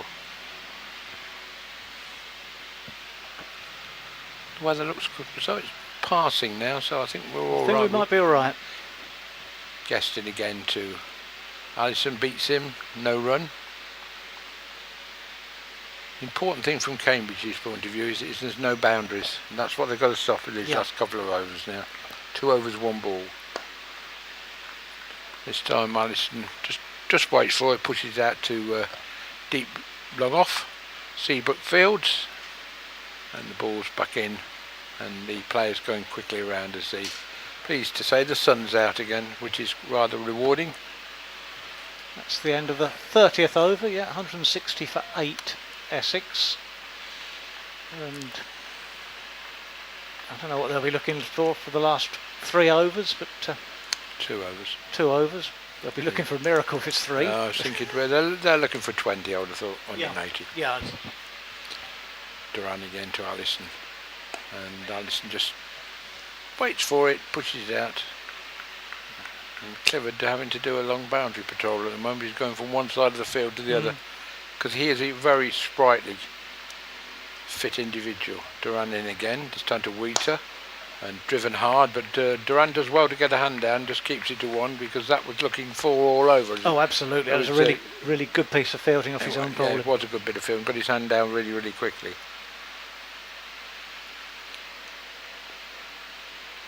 Duran in again, and this time Allison just lets it go past. Surprised he let that go at this stage in the game with so few balls left. Duran in again, and a little bit over pitched, and that's a full toss, and can Garanti cut that off? Yes he can. Can he keep it to 2? Yes he can. Ball's in quickly. Duran, a little bit wide, and a little bit of nearly a full toss, or turned into a full toss. Yeah. Turned into a full toss by the batsman. Just nice piece of fielding as well, getting the ball back in quickly. Yeah, that's what they're doing. 2 balls left. Allison in again, the ball's in the air, and that's short of a length, and that's just what Cambridge didn't want as a boundary, and hammered away to the boundary in front of the pavilion for 4. Yeah, that got what it deserved, didn't it? Yes, it does. And, you don't want to do at this stage is leave it, drop it short. That's right. Like that. That's that, and that's again. That's heading for the river. Yes, that's not good bowling, and I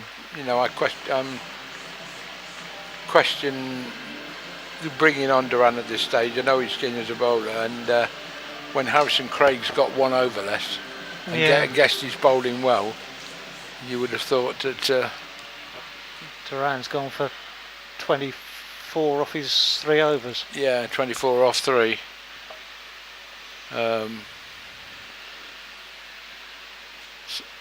So Harrison Craig to bowl the bowl last over, which I can understand. So it was 7 overs a bowler. The only bowler who's been brought back. Yeah, well he would be. I mean, with figures of 4 for 10, isn't it? Yeah, absolutely. because he bowled superbly.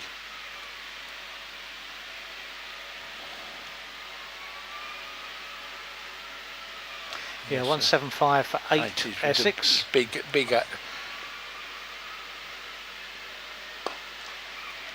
Wheater. Straight out to Seabrook for the one. Just the one though, yeah. Yes, that's right, because it was a good bit of bowling. He just bowled that length in, okay. He knows where his field is. But that last over from Duran was a bit of a disappointment to Craig again. That's up in the air. Can the fielder get round? No, he can't. And it's Clifford that gets there. He can. He can. I didn't think he had. So judged it really well. Yeah, they lost sight of the Allison ball. Goes out. It's caught in the deep for 17 by Ben Clifford, and it's funny. He seemed to stop there, and he didn't move his hands, and he took it so comfortably. He was so relaxed. Even it fooled me even. But no, a really good catch. And Craig takes his 5th, and that's a fifer, and that. And if this was Lord's, his name would be on the board now. Yeah, it might yet be. Well, have they got? But it's Culvered. Clifford.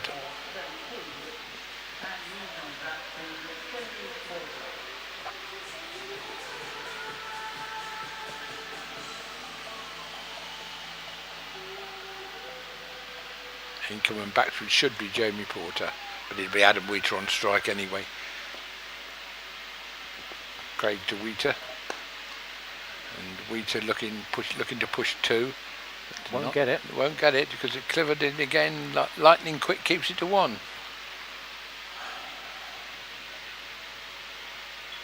Porter looks as though he's taking middle. 177 for 9. Guard.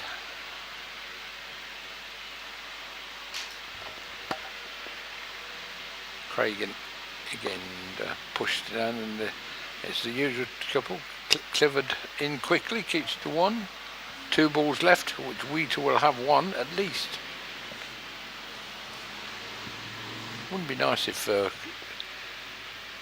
Craig got 1 more. He gets 6 for. But Wheater just pushes, obviously going for a Reading. Pushes the ball out. Mackenzie in quickly. And makes 1 last ball of the innings. I said 180, and he's pushed back up the wicket. And I thought Harrison Craig was going to dive and try and take that, but he didn't. He just let it bounce and thought, "I'll just keep it 1." So at the end of the Essex innings, 32 overs it was. In the end, 179 for 9. Adam Wheater unbeaten on 37, and Jamie Porter on 1. But I said it really. I said 180. That will take some getting. That's 6 and over right from the off as the ground staff come on now. Obviously, Callum Guest deciding he wants the light roller, and the 2 umpires, and it's turning now into a really nice evening, Mark. Beautiful, isn't it? And Adam Wheater will be very pleased with his knock. 36, an important 36 runs as well. Second top scorer in that on that Essex scorecard. Yeah. And needed to be. He stabilised it coming in lower middle order after a clatter of wickets fell before him and fell around him as well, and he actually shepherded it through from a very difficult position at 113 for 6 after 23.5 overs to 179 for 9 at the close. And Harrison Craig, of course, 7 overs, 2 maidens, 5 for 14. Good. Yeah, just run through the scorecard because we went back a long time ago after the rain, and Will Buttleman was the first man to go. He was caught. Nico Garantia bowled Mark Smith for 14. So Alistair Cook caught Ben Seabrook, bowled Harrison Craig 46. Tom Wesley bowled Harrison Craig 34. Michael Pepper bowled Harrison Craig for 3. Paul Walter LBW Harrison Craig for 1, and Ryan Tendescarter LBW Ben Clifford for 1. Adam Wheater remained not out 37. Aaron Nijar was caught Ben Seabrook off the bowling of Callum Guest for 9, and Aaron Beard was run out by Ali Hancock for 6. And the final wicket to go was Ben Allison, Cork Clifford bowled Harrison Craig at 17, Jamie Porter not out 1. The bowling figures for Cambridgeshire: Ali Hancock, a little bit expensive, 3 overs, no maidens, no wicket for 27.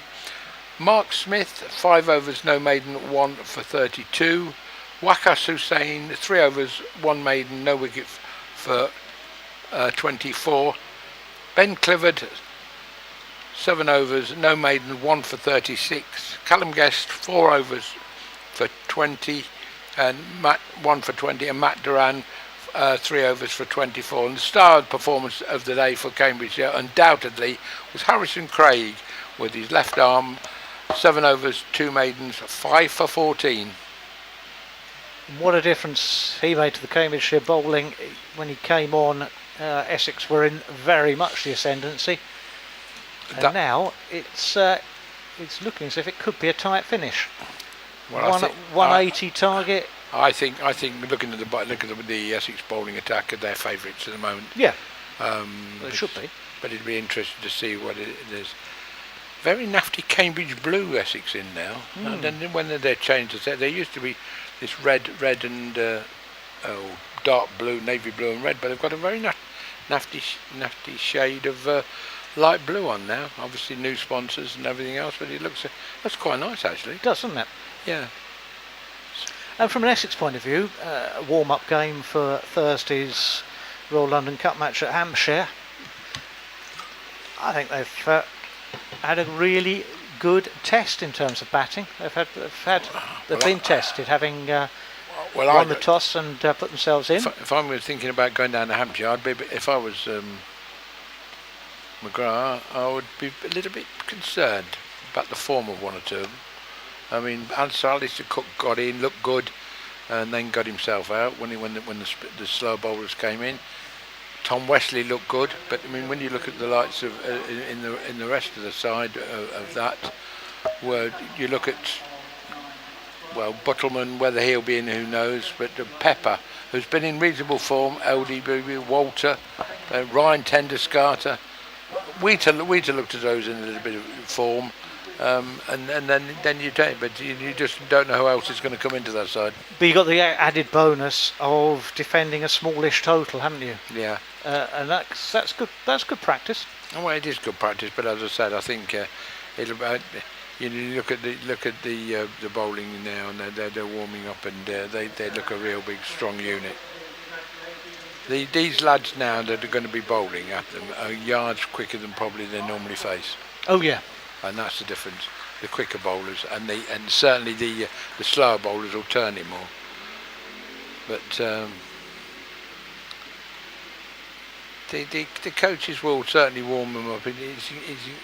It's amazing now how much players warm up, and even at Test match level now, and they warm up more than anybody did when I first started watching cricket. They don't warm up by taking a small plane flight over the ground. Well, it's not just that. I mean, in the days of when I started, it was stovepipe hats, a couple of pints in the pub before you bowled, and on some occasions, especially on a Sunday at Cromer, followed by a few more pints and fish and chips. And professional athletes. These are professional athletes now. But then that's. But even now, we joke about it, and but even when I first started watching cricket, the likes of Dennis Compton, he wouldn't warm up like this. No. He wasn't. But particularly, I mean, the days of one I always remember, Brian Davison at Leicester. He used to have his family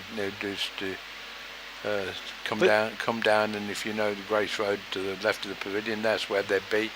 His wife would be there, and with the deck chair, the 2 children, and he used to trot down. When a wicket fell, he'd have a cup of tea, and he was very partial to one of the South African cigarettes. Wouldn't recommend that now, and he'd have a couple of puffs on that. But the games are played at a very different pace. Oh, it's a different game. It's more professional, and that's what we're saying. It's just a completely different game. Now you've got the coaches with the big baseball glove on, and they just take it and they just warm them up. And now we've got the wicket keeper. Adam Wheat has come out.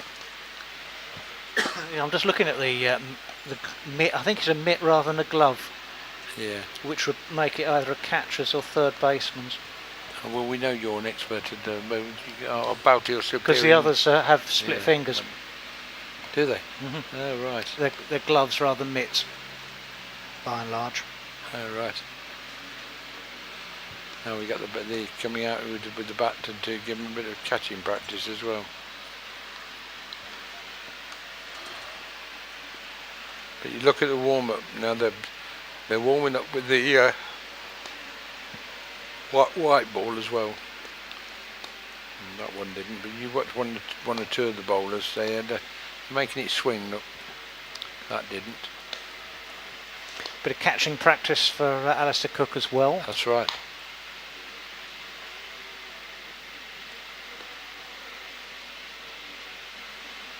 But I think it's great that Sir Alistair Cook is still playing, because he is a great player. He's not that old, and he should go on for a long time. And anyone who's listened to him perhaps on Test Match Special as well knows that he's a real student of the game. He is. He really is, and he's fortunate when he played for Malden, where he started his career. And I don't think Malden Cricket Club altogether, in the success he's had, it's not Cookie's fault of had the publicity that they deserve. It's all about either Bedford School or Bedfordshire, and but he's a Malden boy, and remember him playing there on the story that he can't remember the lad. They sadly passed away at a very young age, and 13 Cookie, and he was going out to bat, and I think it was against Frinton, and Frinton Gate was sort of taking the mickey, and they'd posted for 45 over game, 240, 250, and probably a second team game, and Mould sent out two 13-year-olds, Cookie and this and them, and put on 180 for the first wicket and romped home by 5 wickets. But that was a standard he had, and I mean, they were always a great club to go to, and I had the pleasure of having lunch at Malden's 150th celebrations. Alistair couldn't play, unfortunately, because I think he was down there, but his mum and dad were there, so it was a pleasure to sit down with them. Nice people, really, were very reserved, and he's done all the work himself, and he's top bloke, and deserves everything he's getting. You always you hear too much of sportsmen who are sort of, I don't know, are seen as role models, but perhaps don't have the lifestyle that should be role models. But Alistair Cook is a very different character to that. He is a proper role model. He is a role model, yes, and to come in. Grounded, I think, is the word we're looking for.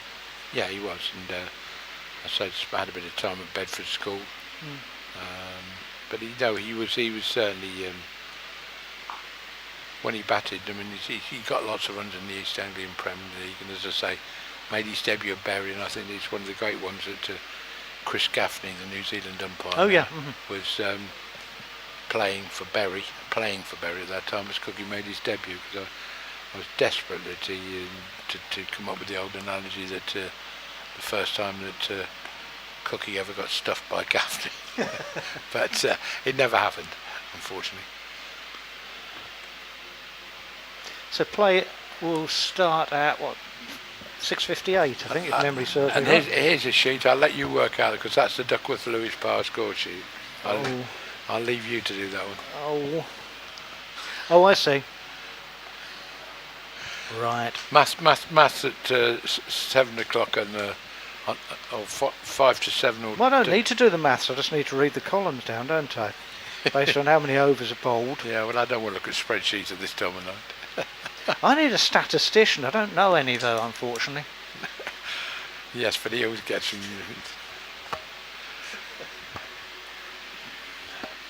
This is a brilliant piece of paper. Yeah. I wish we'd had this at Lord's. Yes. Because we were there for the one-day varsity match. Yeah, we were. Which got very confusing. Oh, yes. Very exciting finish as well. It did, yes. And how Cambridge ever won that, I don't know, because the standard of performance all day. No, you could go and ask your statistician, because he could have helped us today. Or would he have known how many runs that Alistair Cook had got and where he got them, like he normally does? No. No, exactly. So, hang on, so are we saying here the target's 158? We are saying the revised target's 158. Yeah, exactly. Yeah.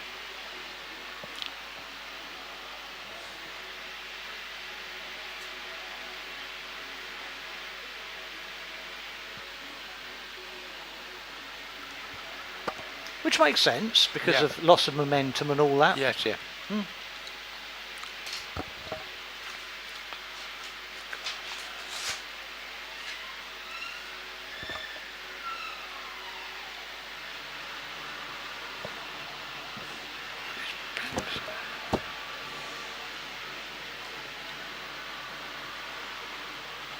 Ben Seabrook is one, the incoming batsman.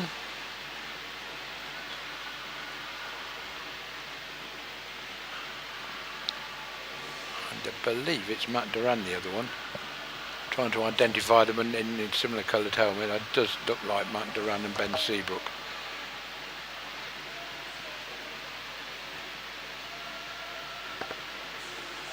So who will receive the first? Oh, take the first ball. It's Seabrook to face.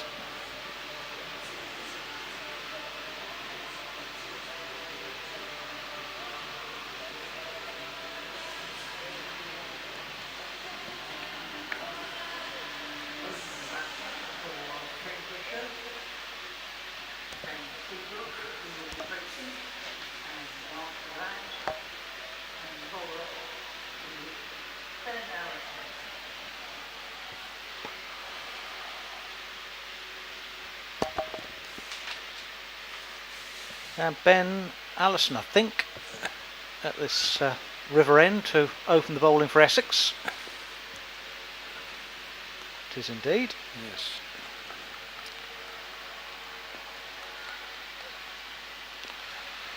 Tom Wesley moving his field round. Play ball. And away we go. And a nice ball drifted onto Seabrook's hip and had pushed away, really. It had flicked away, I should say, down to fine leg for off boundary. So Cambridge are off the mark off the first ball with a 4.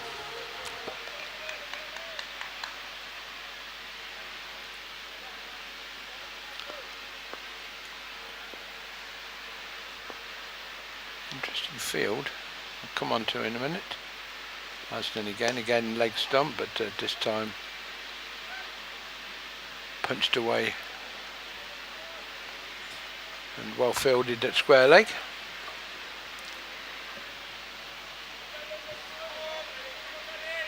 And to identify the Essex players, you'll have to apologise, we haven't got the numbers. We know Wesley's 21. As Allison turns, Seabrook touches back once, twice, lifts it up, and this one he just goes to tail, then takes the bat away and lets it run through to Adam Wheater.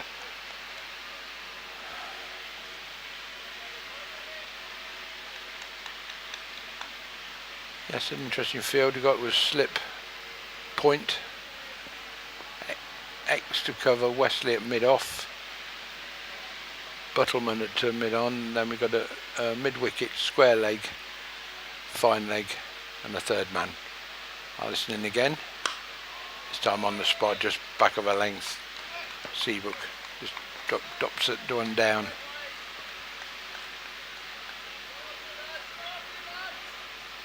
Turns the ball to Wesley. Wesley twirling the ball. Otherwise he's going to have a little twirl later on when used to bowl some quite reasonable off spin. Doesn't do it so much now as Allison turns.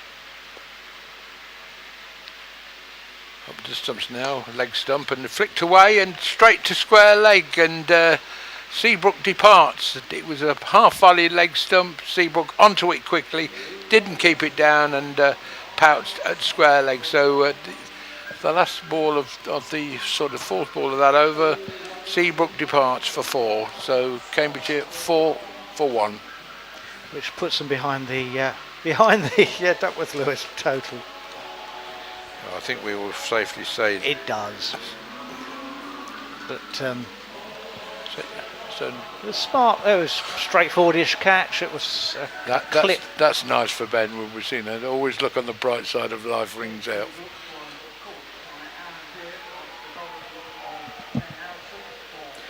Aaron Beard with the catch. Didn't have to move. Perfectly positioned field. 4 for 1.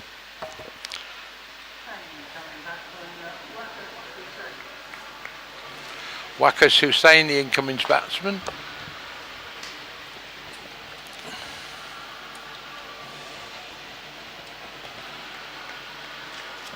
Wakas Hussein's got the ability, but has not been in the best of form all year.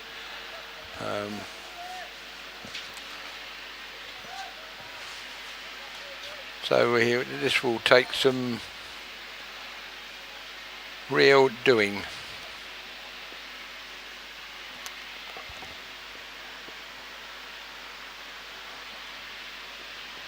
As Allison's up there, punched straight out to mid-off, and as the field changes round, see who comes on from that far end.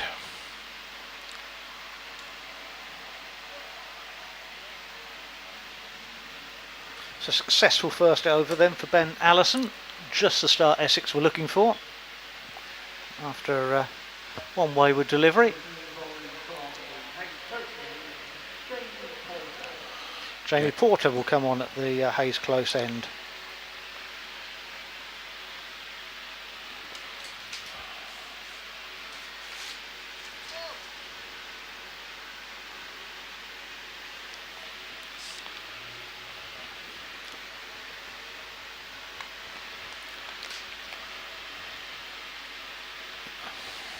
Similar field, Andy? Yeah, very similar field. As Porter comes in, and Duran just plays that one back. Yeah, so that was a real giveaway wicket really for Ben Seabrook, because he played it, he got it nice under the middle, but just didn't keep it down.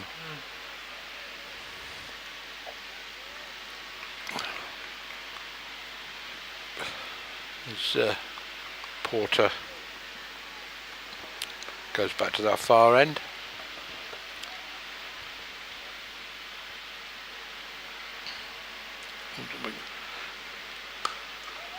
Stand very upright, doesn't he, Duran? Yeah, there's nothing wrong with that. I quite like that. Almost a stand and deliver kind of method of batting. But correct. That's right. It's trying to make sure we've got to identify these players. We've got the number very, very well numbered, but it's putting the number to the players. We've got most of them. As Porter comes in again to Duran, and Duran on back. Duran to get off the mark at the moment.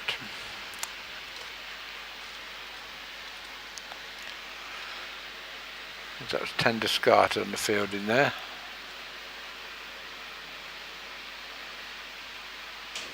Wesley just had a suspicious look at an old wicket end. Did he? Yeah, he slipped on it as he right. as he wandered in. Looking Really? suspiciously at his boots at the moment. Yeah, well, they've all changed since as well. Porter in again, Duran. It's there or thereabouts.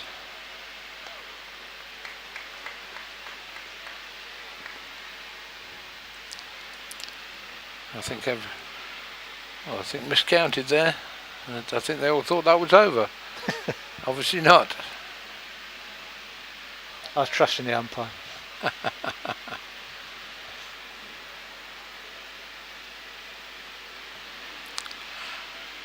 Yes, it's very quiet at the moment as Porter rushes in from that far end.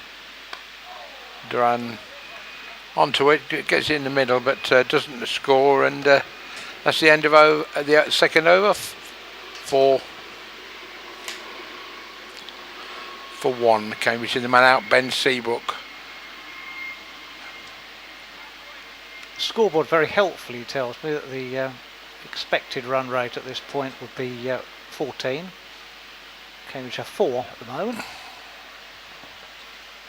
don't know how useful these numbers are at this moment in time. Sorry. It's edged through there, wasn't it? It was, which I think Wheater would be disappointed with. Seemed to go through him. And that is the end of the over. Yes.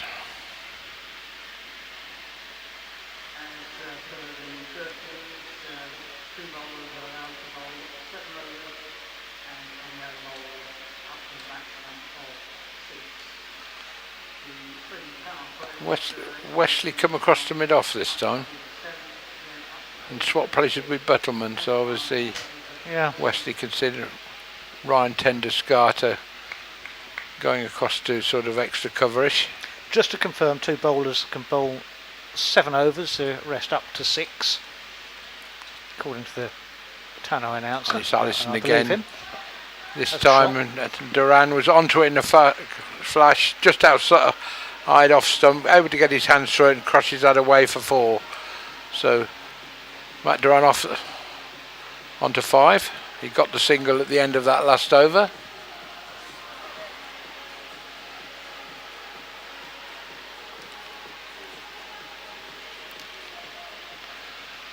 Yeah, it's a nice shot. Was a nice shot. Allison in again.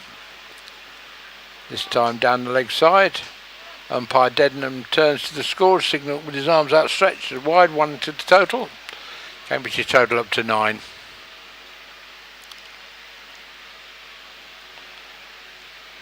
was thinking that Michael Pepper, of course, Adam Wheater keeping today. Michael Pepper came here as a wicket-keeper batsman. That's right, yeah. And hadn't been keeping wicket for the 2020 side. Duran onto this one and pushes that up to Buttleman at mid-off.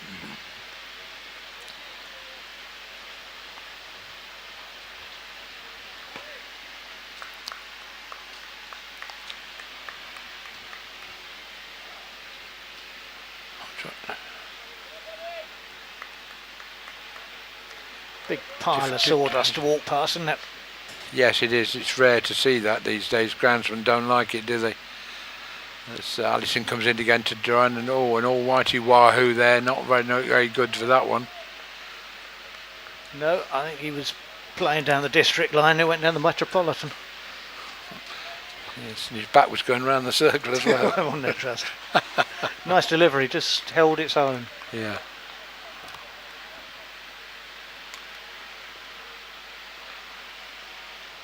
I think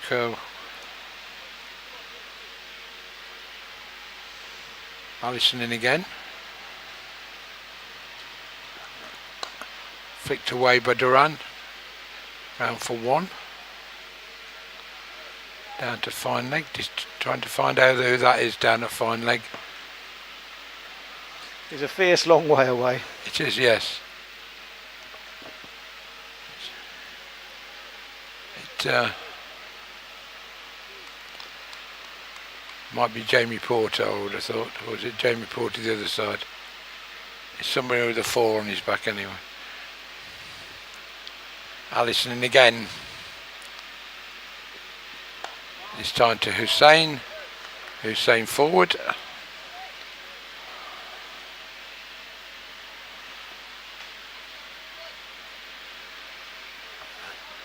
Well, that's Pepper. Pepper's quite a tall lad for a wicket keeper, isn't he? Might be. It's not Beard down there, is it? No. Just trying to identify some of these. As I say, we've got the numbers. Allison intercepting to Hussain. Hussain flicks that off his legs and into the advertising hoardings for 4. Hussain off the mark. Cambridgeshire up to 15 with the loss of Ben Seabrook. That was a lovely wristy flick, wasn't it? That's the way Wakas plays, but he tends to, by doing that, he tends to give it away.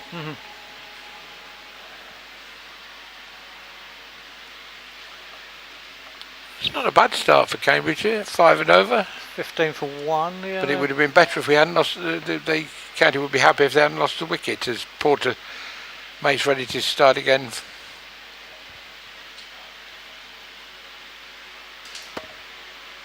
From the far end to Duran on the length.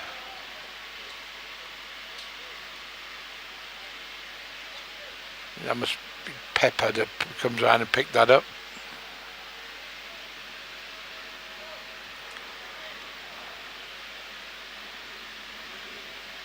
Yeah, just a couple behind par at the moment. Well, that's not a problem.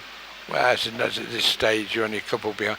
That's at the end of this over, isn't it? The 3 behind at the moment, Yeah. as of this delivery. Yeah. That's fine. You don't worry about that at this stage.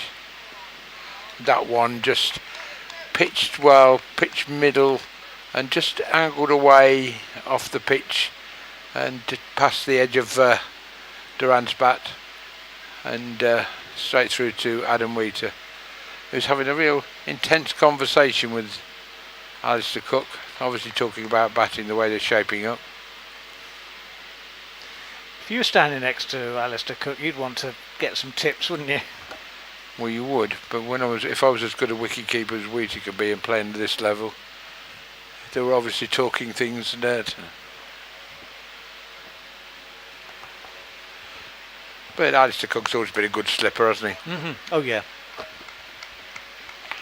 Remember him dropping 1 or 2, but Anyone who goes in and plays at slip will drop 1 or 2. It's inevitable. that's right.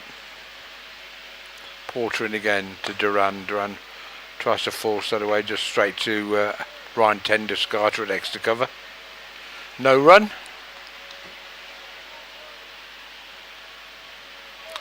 Beautiful evening, long shadows. Lights are on, of course, but sun shining. This is the way cricket should be, and it's a pity we had that rain this afternoon. That's in the past, this is now, and this is a perfect time for cricket. Beautiful evening at the 15 for moment 1. as Porter comes in again to Duran, and this time onto this thigh high ball and just pricked away onto the leg side. I'm sure that must be Pepper at number 22.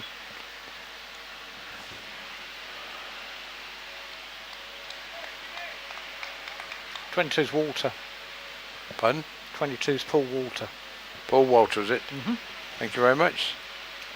I'm looking at paper while you're talking, so that's fine. Sorry? I'm looking at papers while you're talking. 22's Paul Walter, is it? And that was a lovely delivery, actually, from Jamie Porter that just left Matt Duran, didn't it? And That's right.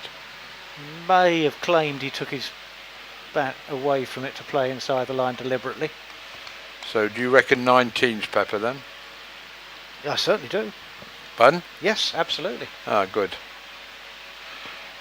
Any more? I've got all the numbers written down from the Essex innings. if you're I didn't interested. put them on then, so Oh, well. we'll go through those in a minute for you. As Porter comes into Duran, Duran can't quite time it, pushes that up to mid-off. And that's 14. Who's 14 then? Aaron Baird. Right. So we're looking for Aaron Nijar. 24. 24, that's the one. Right, I've got them all. That was the end of the over, by the way. Didn't do bad there. 15 for 1. Chasing revised total of 158. 65 is Ben Allison. Yes. It's into Wakas Hussain, and Hussain just lets that go through.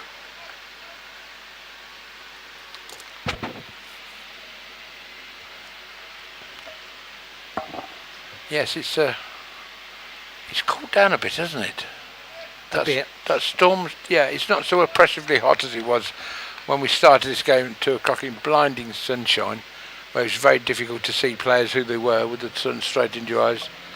Far easier now to see and far a really nice evening for a bit of cricket as Allison comes in, as we've said, to Waqas Hussain. Waqas Hussain, wide ball, as he's done so often in recent times, thumps it straight to point, and he's gone for 4, and another Cambridgeshire wicket forward. And that's typical Waqas Hussain of late, and not really the way they want to do. And that's twice really, both balls that could have been dispatched for 4 and should have been, but instead they thumped straight to fielders, and that's a trudge off from Waqas Hussain, deserving of a trudge off really. He's given it away a bit, hasn't he?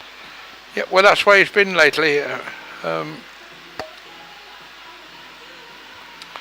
that's why it might be interesting selection problems when it comes to cricket later on in the year, the cricket that Cambridgeshire have got to play.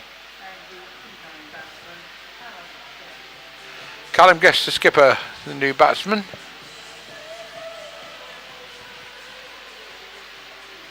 Was that Pepper with the catch? I think it It was. was. Yep. So 2 wickets down, that makes life a little less enticing in terms of the par score for Cambridgeshire. And I think Essex that's going to be largely irrelevant, to I be think fair. you're right. I mean, it's not as though they're good balls that they've got the batsman out, and they'll be very disappointed.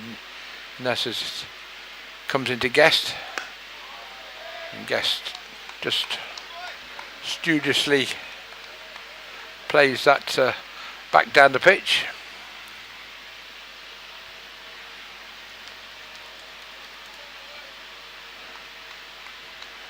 Interesting, nice action, Ben Allison. Smooth. Yeah, very smooth.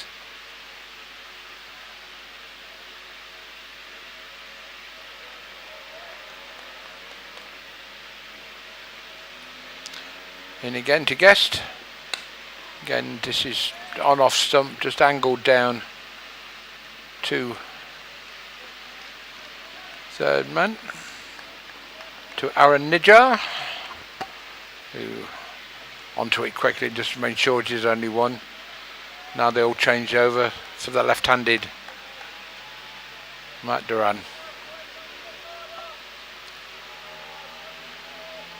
Wesley and Buttleman swap places of mid on and mid off.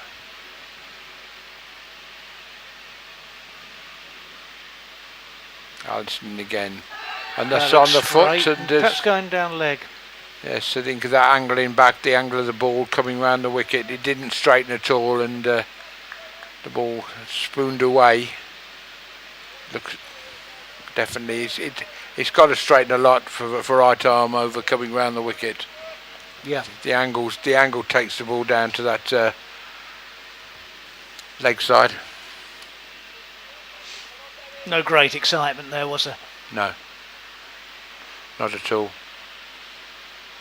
Allison again to Duran. Duran, well, he's through the shot before the ball even got there, and that's been the case. Doesn't look comfortable, Duran, does he? No, he's not timing That's it at the all. end of the over. 16 for 2. Duran on 6, Callum Guest on the 1. No, as I said, it wouldn't be as easy. There's not so many loose balls, is there? No. I mean, and when there have been a loose ball, they've hit it straight to fielders and got themselves out.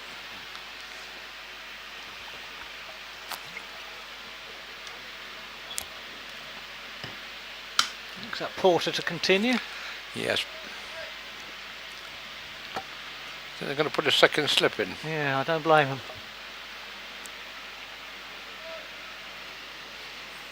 Paul Walter going, so he's a big lad, Paul Walter, isn't he? It's Tom. Yes, it is Paul Walter, isn't it? Yeah. Yeah, 22. Looks as though he should be in the second row. You know, you go in the line out at number 22 and the ball comes in and he's going to jump and leap for it. He wants the old blocks around the knees, isn't he? Well, it's the one thing he's going to do. If he gets on the front foot, he's going to get him a long way down. Didn't today because he was LBW, so... Excuse me, it's a sign of where Essex are at in terms of where they feel they've got Cambridgeshire. In fact, Yeah. they can afford to put or feel they can put a second slip in. That's right, as Porter comes in again, and this rushes Guest, and they're going for the kill now. Get this over early, Yes. aren't they? They Yeah, are absolutely. putting the pressure on. Absolutely, and quite rightly. Yeah. They would have been stung by the batting collapse. Actually, no, too Lack ways of about application, I would say, in some Yeah. areas. Mm-hmm.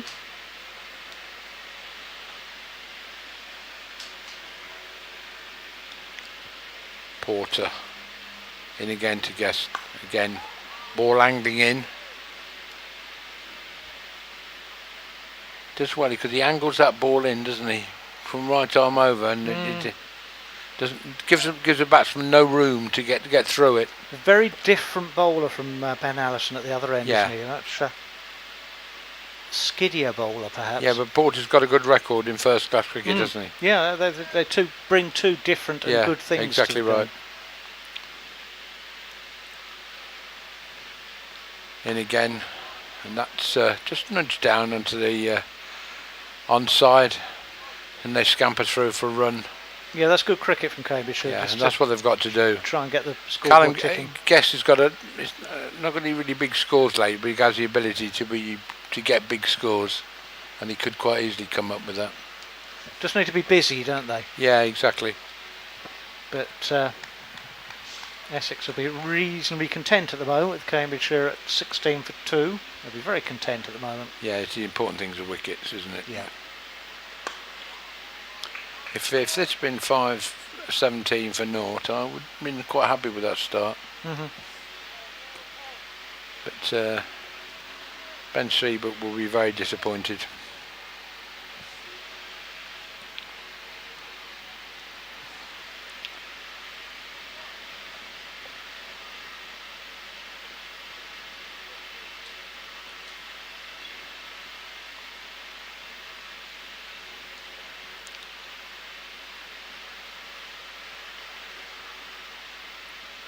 Porter in again. This time Duran just doesn't seem to be able to. He's not timing it, is No, it's the old cliche. If you're sitting there in the dressing room at the moment, you say you can't hit it off the square. he? Mm.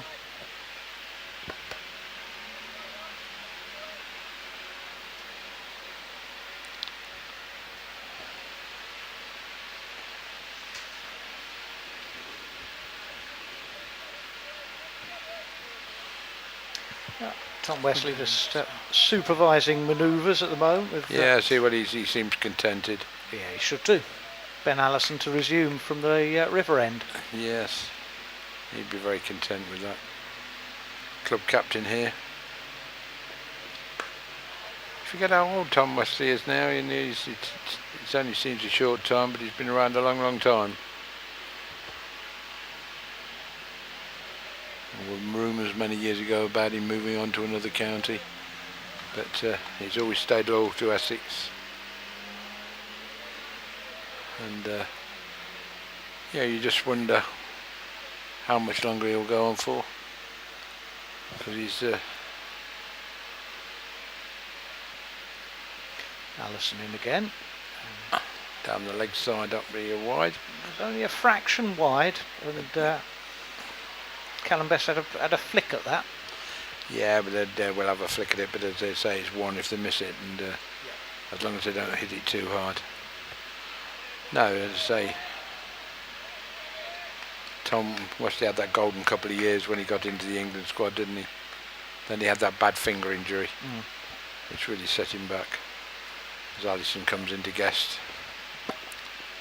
who flicks that one this time, and he does flick that one down to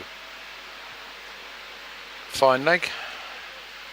Just a single.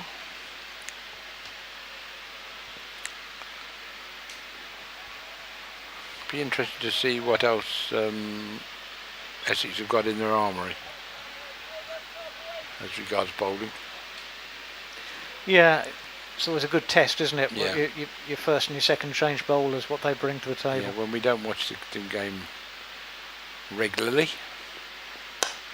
This is coming in our direction, and that one is hoisted by Duran. We said he couldn't time it, and he's just proved us timed that wrong. He timed that wrong. It was heading straight for us in the commentary position. I was just getting ready to duck under the table, but safely bounced in front of us, and that's 6 runs to Matt Duran.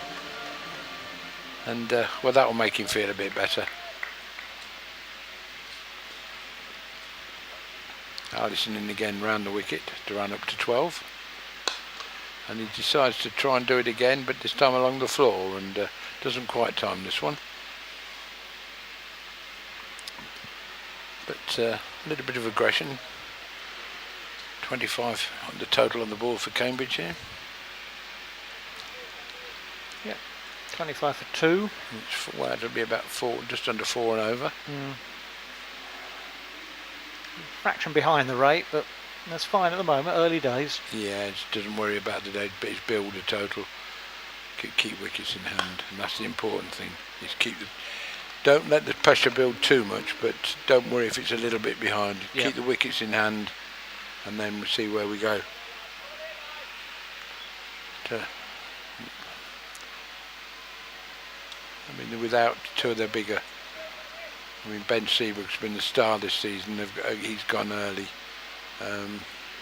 Wakas Hussein's got the ability to score runs. Again, gave it away yet again this year, not for the first time. When you look what else is to come, and you know, there's not.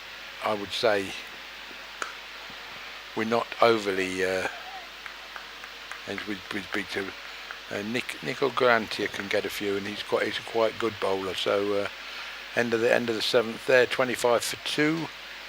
Matt Duran 12, Callum Guest 4. But as I said, I think a lot of Nicol Grantier here at Essex, and think he's got the ability, but he's just got to concentrate. So it's a big opportunity for him this afternoon to prove himself to the watching coaches at Essex, because he's in their academy. Then you got Lee Thomason, who batted really well in the one day on Sunday. Played a sheet ankle type role, push 1s and 2s, while Seabrook was slapping it around all over the place at the other end, which was quite good really. So you know, this is a step up in class, isn't it? But yeah, it is. But I mean, as I say, I'm talking the quality of the batsman.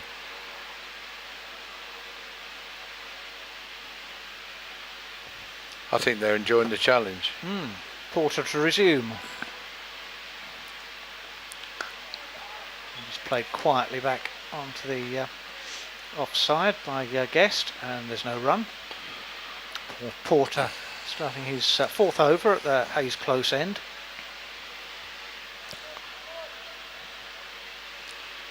Yes, he's Porter's a type of, you know, when you're playing in the first league, he's a type of bowler that will pick up wickets because he builds pressure. Yeah. He's not lightning quick, but does enough with it to build that pressure. That one just comes with a thick inside edge, and Guest will have to settle for a single as the fielder swoops in off the boundary, and Cambridgeshire moves to 26 for 2, chasing a revised 158 after storms abridged the afternoon session. Still wondering what Wheater and Cook are talking about. It's not cricket anymore. They're in a long debate about something. Be interested to see what go into second slip and just find out what the subject of the day is. What do you reckon? I think it's field placings.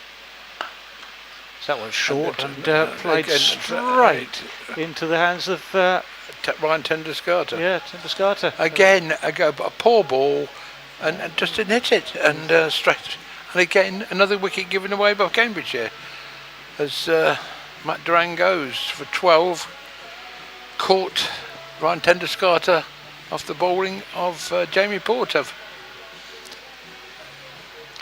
You can't say that the Essex bowlers are getting Cambridgeshire out. Cambridge batsmen are getting themselves out. I think Tom Wesley's getting all the wickets with his field position. Well, he's getting them where they're hitting him. Well, I wouldn't say that. I mean, he only could have hit that anywhere, couldn't he? He was just short of a length and just didn't get hold of it.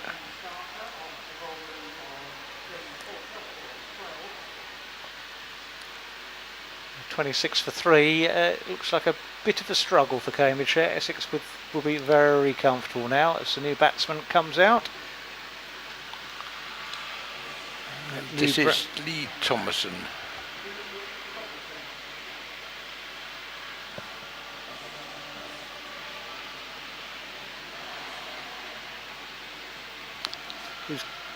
Although he's playing for Cambridgeshire, he's got here Sutton Coldfield's his club. Yes, he plays at Sutton Coldfield. Don't remember that being in Cambridgeshire. What's going on there? Well, no, he's been played for us for a few years. Are you all right? Talks in a very Birmingham accent. Took the mickey out of me when I did an interview with him the other week, and said, could I interpret him? Just asked him if we were to Perry Bar Dogs, and he said, yeah, just down the road from me. So we knew where we got on our house on fire. Well, he's got some batting to do, I think. Yeah. I fear the worst as Paul Walter comes in again at slip. As Porter comes in, this time drops onto a length. Thomason just pushes that out to Nijar at a deepish mid-on, just on the edge of the circle, but he's coming a few paces now. Porter, well, as I said, I mean, for the Essex bowlers, help yourself to wickets tonight. I think to be so. honest with you. Porter in again to Thomason. That the road looks back, close. that's close, but probably a shade high. Yeah. That was angled back in, but it's a shade high, I would have thought, and maybe drifting down. But again, good ball. We see that ball angled in again. And they go across. It's not easy. Yeah, look close, but you're right. I think it was high, maybe drifting down. That's right. Porter in again. Thompson taps his bat and this time just pushes it out onto the onside. Just for a second, Porter thought that one would That's sneak right. through as well, didn't he? That's right. And that will complete the over. Another successful one for Jamie Porter, his fourth. Cambridgeshire are 26 for 3. Porter's taken, 1 for 3 off his 4 overs. That's right, because he's there or thereabout. Now you That's see, more there than abouts, isn't it? you see, if you're going back to cricketers, if you Aaron Beard coming onto this river end to replace Ben Allison.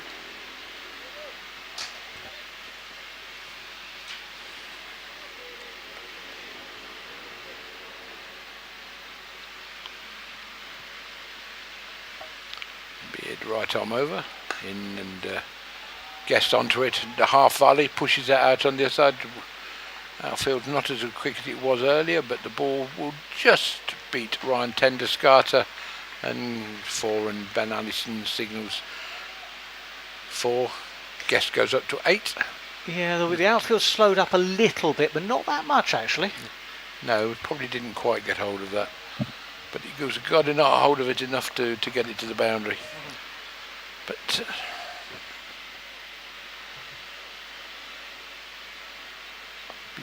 now you've got to be careful, because was that the loosener? Yes, quite. And he comes in again, but this one down the channel, but Guest having nothing to do with it, and lets that drift through to wicket keeper Adam Wheater. No slips for Beard.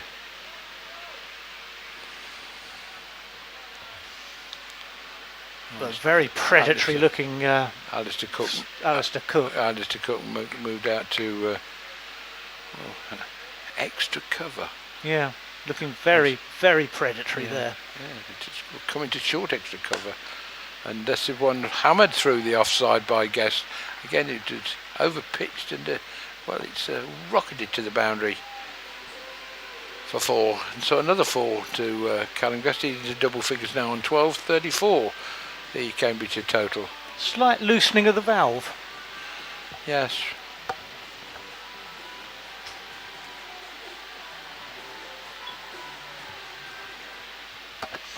But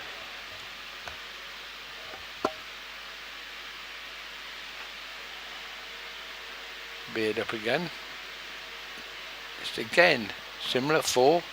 This time, wideish ball. Guest just lets it go through to the wicketkeeper. Has nothing to do with it. Not even tempted.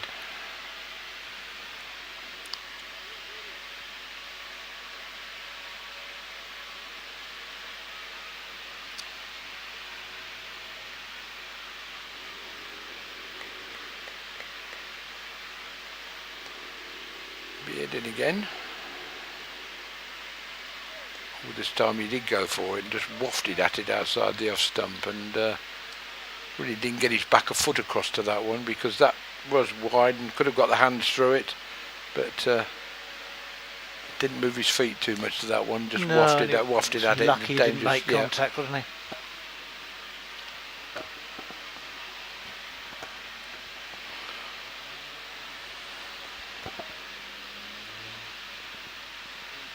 Beard up again. Thinks about the quick run, but Beard's onto it very quickly, throws, misses the stumps, and Wheater and Cook, no chance of cutting that off, and they nip through for a single. Thomason did well there, I thought, because initially, after it was the shot, there wasn't a run in it. No. Guest looked slightly interesting. Thomason wasn't having any of it. No. But having decided he was having none of it, was alert enough to spot the slight misplay in the field. Yes. Are we going to get it back to Wheater and Cook to have a debate again? Reporter to continue. We have. From a Hayes close end again. That's right. Lee Thomason looking to get off the mark. Not like that. Squared up a little. Played it into the towards square leg, actually, or towards point, actually, and there was no run. Now, if it was Jimmy Anderson and Dowie Morgan in there, you'd probably seen how's your horse going on Saturday. Both into racing, aren't they? Mm-hmm. Both own race course, and probably having a tip. Probably want Adam Wheater to ride it, the size of him. Yeah.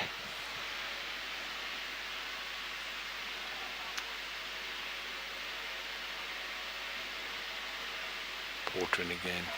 See again, that ball whips back, doesn't it? Just a little nip in that, wasn't there? Yeah. Off. They've been all the way. He does that. He hits the seam, and it just pops a little bit and angles back into Guest's sort of solar plexus area.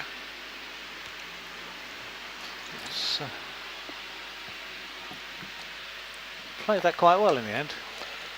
Yeah, so they're difficult there, because you get yourself tucked up and easy to get out.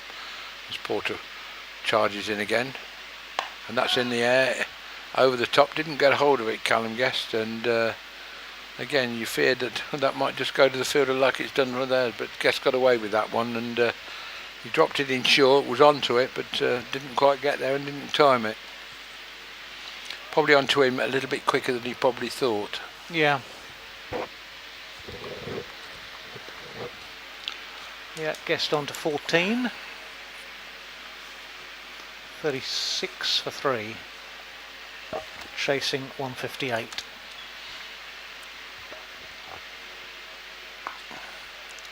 Thomason just dobs that one down to get off the mark. Aaron Beard nips round to from sort of backwardish point, and picks up on top of the sprinkler there. I used to hate that when I played cricket. You just at point and you go cut and you got the sprinkler cover there as Porter comes in again. No run. You feared for it. You see it under with the artificial turf there, and you just that's right. hate those, because you think if the batsman gets under and charges up, I used to hate that. It's got to be somewhere though, isn't it? Certainly has. But a lot of places now they'll put some bit of artificial over it. So that's quite high. That the surrounds, I mean. Yep. It's probably quite soft. Porter in again. Guest just watches that on. No chance of any run. That's the end of the over. The 10th, 37 for 3, Cambridgeshire. Porter's 5th over. Yeah, it's quite expensive. He's now 1 for 5. Yeah, Cambridgeshire batsman to go. Ben Seabrook the first to go. Clipped Ben Allison straight to Aaron Beard at point for 4. Square leg rather. Matt Duran then Woods the next went. Caught Ryan Tender-Scar to bowl Jamie Porter for 12. Again a missed time shot, and Waka Suzanne rather gave it away. Smacked the ball straight to Michael Pepper. Again off the bowling of Ben Allison for 4. It's rather disappointing as Beard comes in from this river end and is pushed out onto the offside, deep cover. Just the 1 run.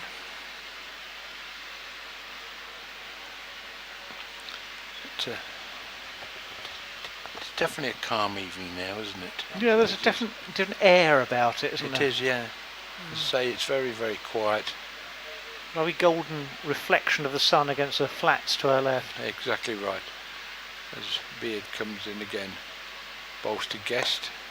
Guest pushes it to mid-off. That's a quick one, and well, if that had been a clean pick, a pick-up and a clean hit, I think it would have been Paul Walter. He had a long way to get down there. That was a dangerous run. He got the run probably to his wrong hand. If he'd hit, he was out. And if that had been hit, yes, as you say, he'd have been gone.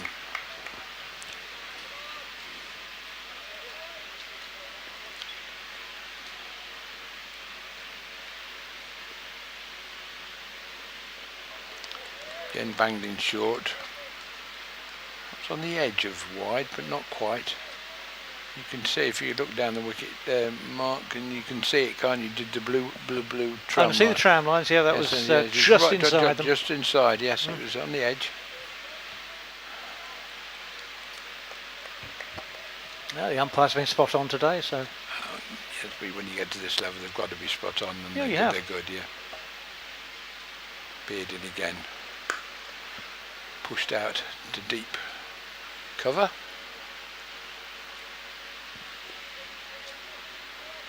When Michael Pepper does the fielding in front of the flats at the far end.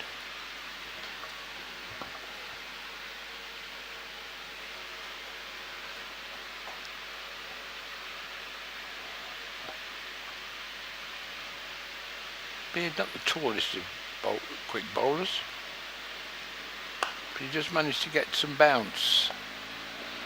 Again out to Pepper. The ball comes in. Brother had spent some time here in the academy, Chris Pepper, but he's decided that rather than batting and bowling, he's taking people's teeth out now. Gone into dentistry. Oh right, okay. I thought you were saying you'd be a quick bowler. No, gone into dentistry. Okay. I bet Sheffield the last time I heard. Probably finished his course by now as Beard comes in again, but. This one just Lee Thomas just angles the bat down to and steers the ball down to Alan Nijar, the third man for a single. End of the 11th, 42 for 3, Cambridgeshire. Quiet over, and I think that's key. I think probably for Cambridgeshire. Essex just having brought Beard on at this river end. Just ease the pressure a little bit, I think, on the national counties side. There's a long way to go yet, but it's a big step up, isn't it? There's not many national county sides that would turn over a first-class side. No, not of this strength. I mean, those shocks that we used to get in the NatWest Cup were very, very few and far between. Porter continuing. Porter continues at the far end.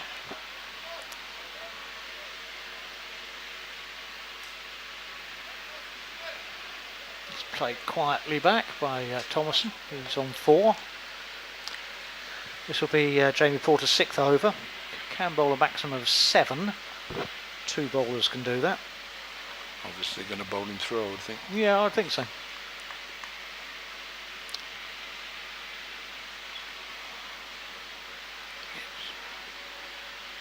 And he comes again, and Thomason just has a little half a step down the wicket and then plays it back again, and Porter will collect. I would think it'd be interesting to talk to the batsman. It looks as though from the way both sides are playing, he's just stopping a little bit.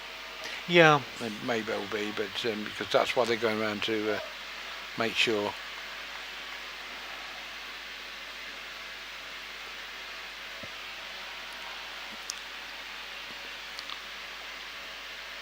Porter in again, just turned away down to the side, but the fielders are in. Yeah, Went for the. two as the fielder slipped. Well, It was Pepper, I think. Yeah. Just slipped as the ball he arrived. picked the ball up and threw it away. Really, Yeah. went to pick it up with one-handed, and then slipped as he Booted went to retrieve really, it. didn't he? Went to retrieve it for the second time. Yeah. So alert running actually to pick up the second. So it could have been dangerous. You never run to a misfield, not in that position, but they did. And Porter fires one over the head of Thomason, who ducks under it quietly. Yes, he probably wasn't pleased with the misfield. Could Yeah, concede an extra run. Porter has the air of a man who's been told to sort of go full bore through his 7 overs. Yes, that's right.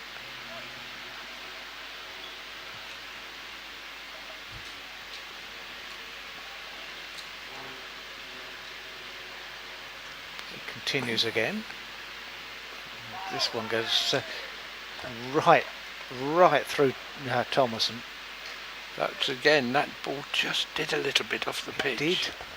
Just a little. Went through the gate really. I think, well, yeah, it's a little bit playing down the wrong line there, Lee Thomason.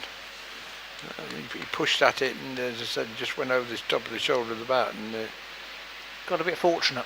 yeah.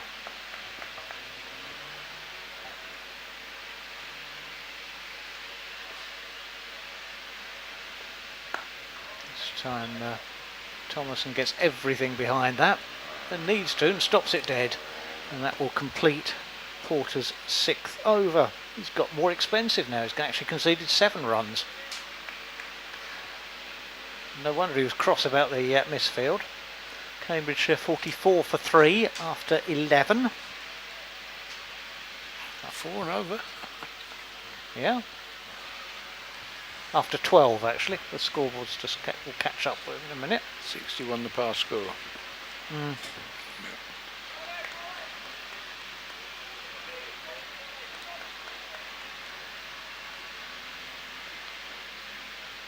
And Beard will continue. This time It was an awful shot from Guest. a wide. He went for the wide. Yeah, it was wide. Guest started by... But he went a double shuffle over, and then it was a weird whirl of the bat. Well, yeah, he started by playing it jumping in the air and ended up with a windmill, Yeah, exactly. which is some achievement. But he missed it. But he could have easily got himself out. Oh yeah. I think he managed the most difficult thing was make no contact and not get himself out. That's right. Read in again. Just drop down the outside and scamper through for the single. And that's probably where you want to do, is get the runs as they can at the moment. Yeah, there's no tearing hurry at the moment. They're behind the par score, Well, but I can't think of any big hitters coming in at the end who will wield the long willow. yeah, but you need to give them a chance, don't you, for being close enough at that just point. you want to make it respectable now, don't Yeah. you have a good bat. Beard once more, and this time again it's wide. 40 minutes, well, keep coming up. Get them in wides. Not really. Thomason judged it well. Beard will be a little bit cross with himself. He's 3rd over. Been a bit expensive so far. Yes, he'd be disappointed. This one's just turned off his hip. Thomason just dumps that one down. Take the singles while they're there.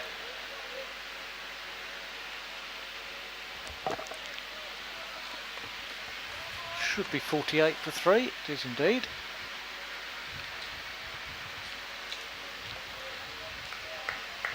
That's something. Still got 20 overs to go. Yeah.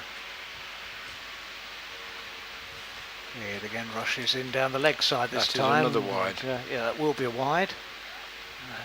Guest had a swish to see if he could catch up with it. It's a bit weird.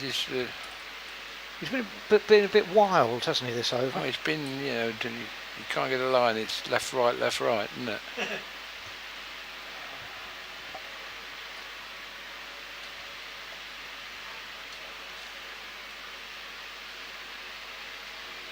In from the river end, Baird up to the wicket now, and Guest just straightened up a little bit by it. Plays a careful forward defensive. Alistair Cook picks it up, and there's no run. Yes, 14 to 49, 50 coming up.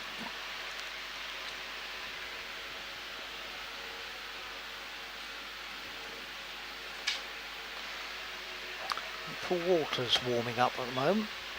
He's a big lad. Yes, again, this one is played quietly into the offside, and then there's no run. Yeah. 49 for 3. Cambridgeshire yes. chasing 158. Yes, it's a rather pedestrian at the moment, the game. But Cambridgeshire in that position, you'd say you'd be happy if it was 49 for no wicket or just even the one down. Yeah, those 3 wickets just put the brakes on Cambridgeshire. That's his giveaway. And that's wide as well down the offside, and he's just lost his line. He's Aaron Baird. That's right.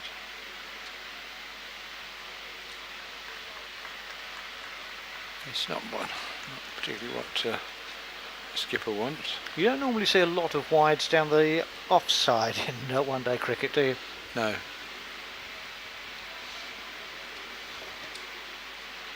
You certainly don't.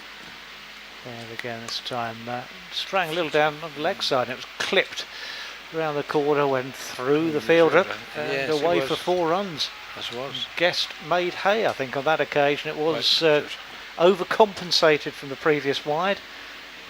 And, leg stump half volley flicked away, and got what it deserved. It was 50s up. Jamie Porter came round the field and slipped as he went to pick it up. Probably a bit damp in that shaded area from the rain we had earlier on this afternoon, but 50s up.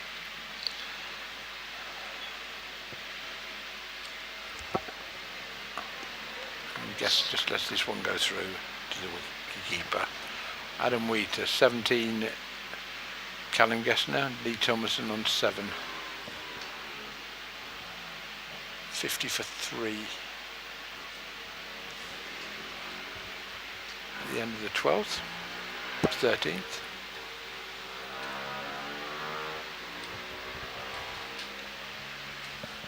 Then be Porter.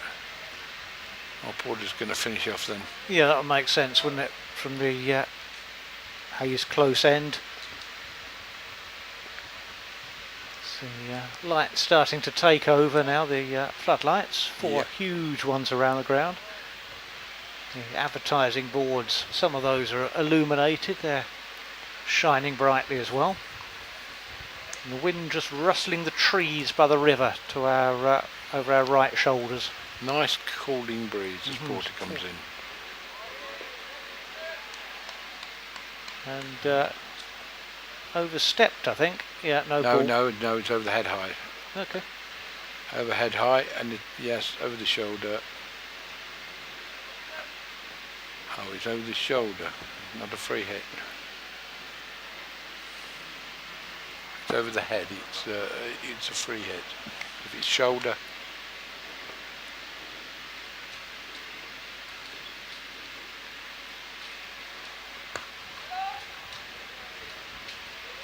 that one just played quietly into the offside. Cambridgeshire runs it and gobble that one up, and there's no run. Porter stomps his way back to his mark.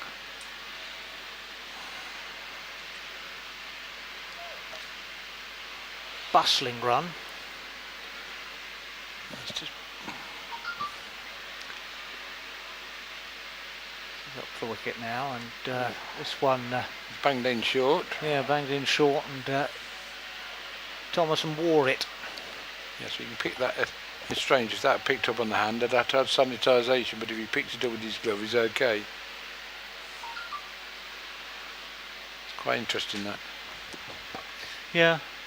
It's the way we live these days, isn't it? Mm-hmm. What's going on now? Umpire's just making sure. Oh, that's a good question, actually. Is it a little physiotherapy to take place, or is it emergency sanitising? No, it's Lee Thomason. Got a knock on the finger there. That was that one banged in short by Porter, Yeah, which must have come off the finger and then into the ribs, really. Yeah.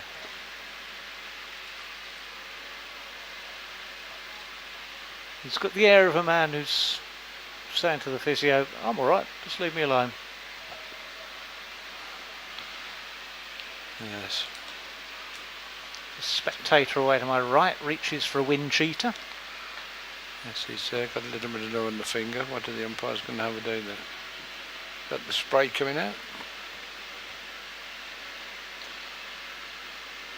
Matt Goulston, the 12th man, on to do a bit of advice. Natty Perry, yellow trainers.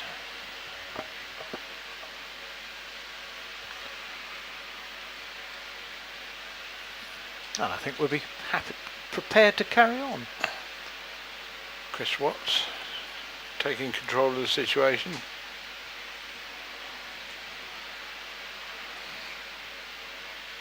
Run rate's still very manageable from a Cambridge point of view. It's, what, 5.5, the required run rate. Yes. There's 3 wickets, of course, going against him as Porter Comes in. and then, A bit of aggression from Thomason. didn't quite time it though, straight back down, and Porter able to field in his follow through, and there's no run. 56 for 3. Big test will come when we get the change again. Yeah.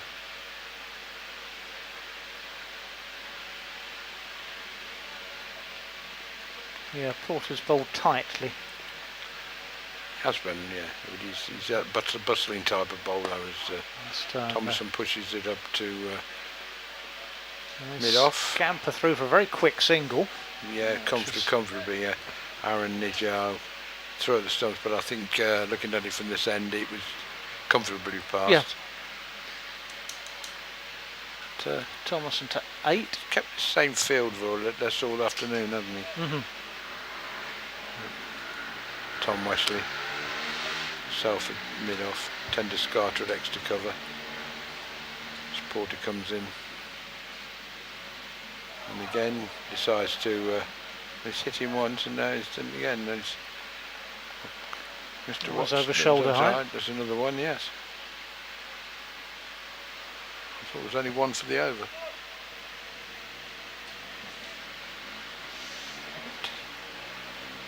These umpires know the rules better than me. I should hope so. They have to apply them. Like that, you can bowl as many as you like. I was never quick enough to do it. Porter to complete his. Let that go. Yep. And that's the end of Porter's spell.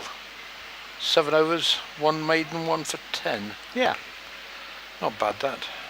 Economical, shall we say. You'll be happy with that. That's right. It's Cambridgeshire at the end of that over. 57 for 3. Guest on 21. Thomason 8. 158 the target from 32 overs. That's right. It's going to be a change of bowling at this end. It's the tall Paul Walter. Yeah, comes replaces Beard, who was a little expensive at the river end. This will be interesting, I should be seeing, because Walter, obviously being very tall, he's coming down with really from a very great height. And he'll bowl to Guest. There we go, and it's Wow, that was left arm around the wicket West up. to Thomason, and they're obviously you've seen Thomason's just got hit, and they're peppering him in a bit at the moment. Yeah. But I thought he was fielding out of deep cover, but obviously not. But, That's a really whippy arm delivery, though. Oh, Isn't it? yes, it is. But he's coming from a great height. And again, that's angled in. He's coming round the wicket and angled in. Yeah, it's a question of, do you fancy this?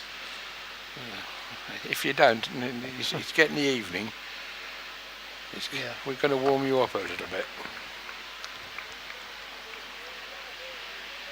This is the way the game is these days. You know.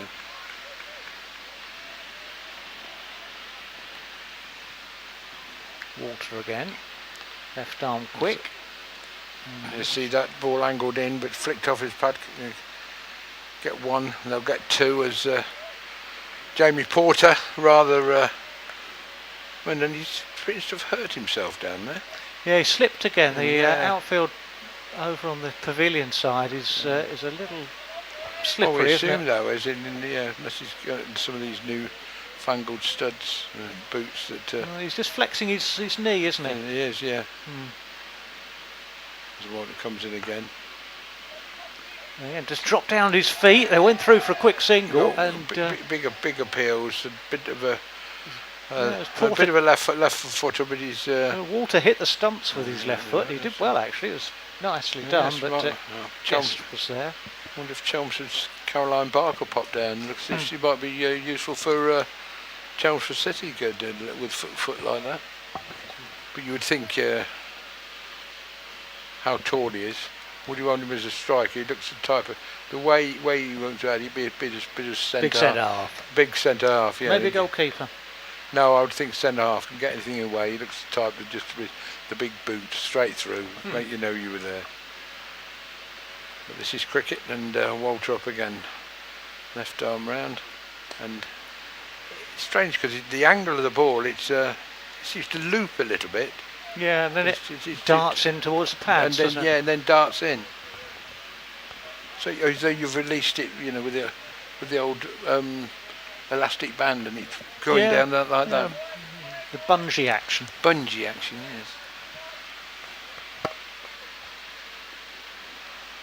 Walter again, this time to Thomason, who's on 11. This time dabs it on the offside, there's no run. What are those? Was that toy that we had when we had them on two sticks and you tried to get them? Diablo. Yeah, Diablo bowling. That's it. It's a Diablo and it dives in. That's it, and that's the end of the over. Well, I didn't have many of them. I was never any good at it. 61 for 3. Callum Guest, the Cambridgeshire captain, on 22. Lee Thomason, 11. That's, it looks as though it's going to be Aaron Nijar from the far end.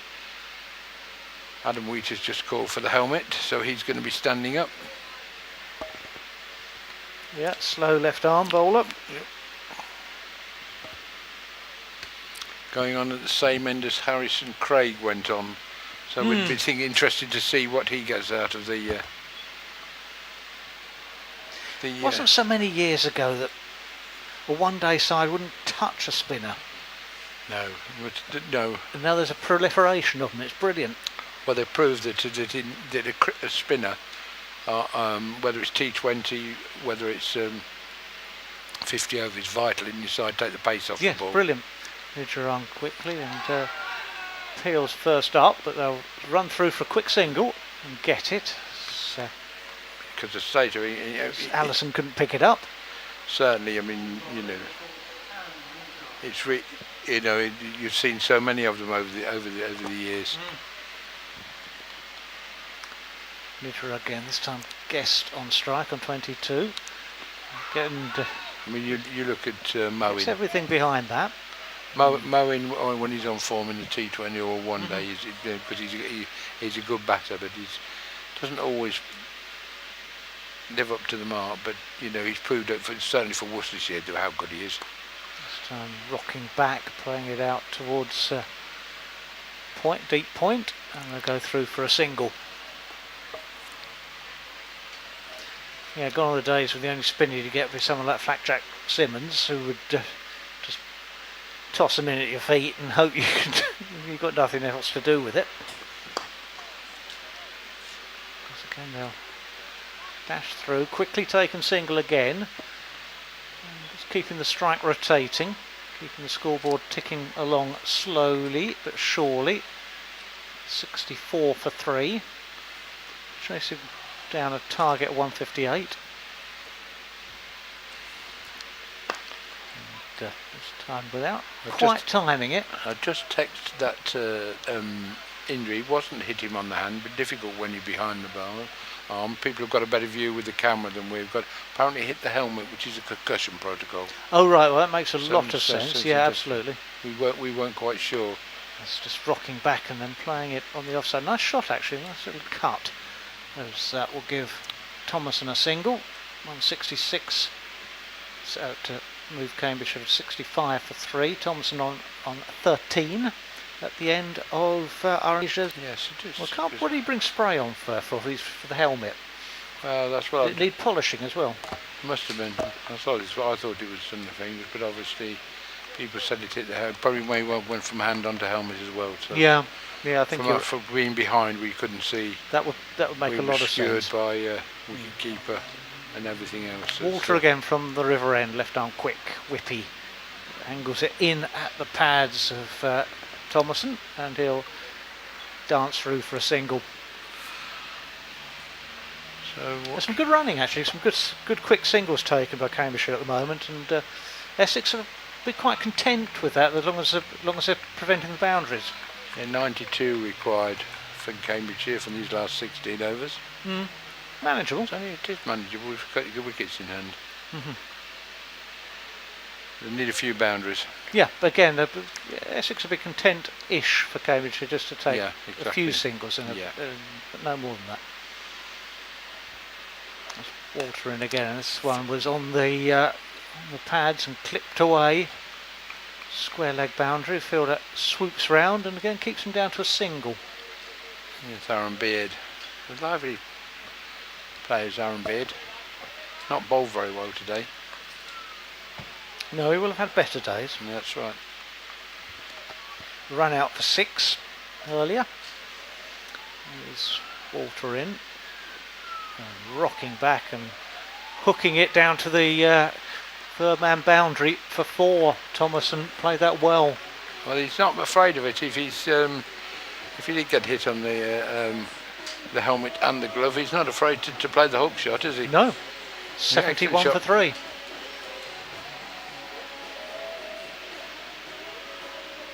There's a safe shot as well. Walter again bustles in, all arms and legs. Thomason this time dabs it down and trots through for an agreed single. Yeah, so just playing the ones a bit at the moment, Cambridgeshire. Yeah, playing nicely actually. Yeah. Long way to go.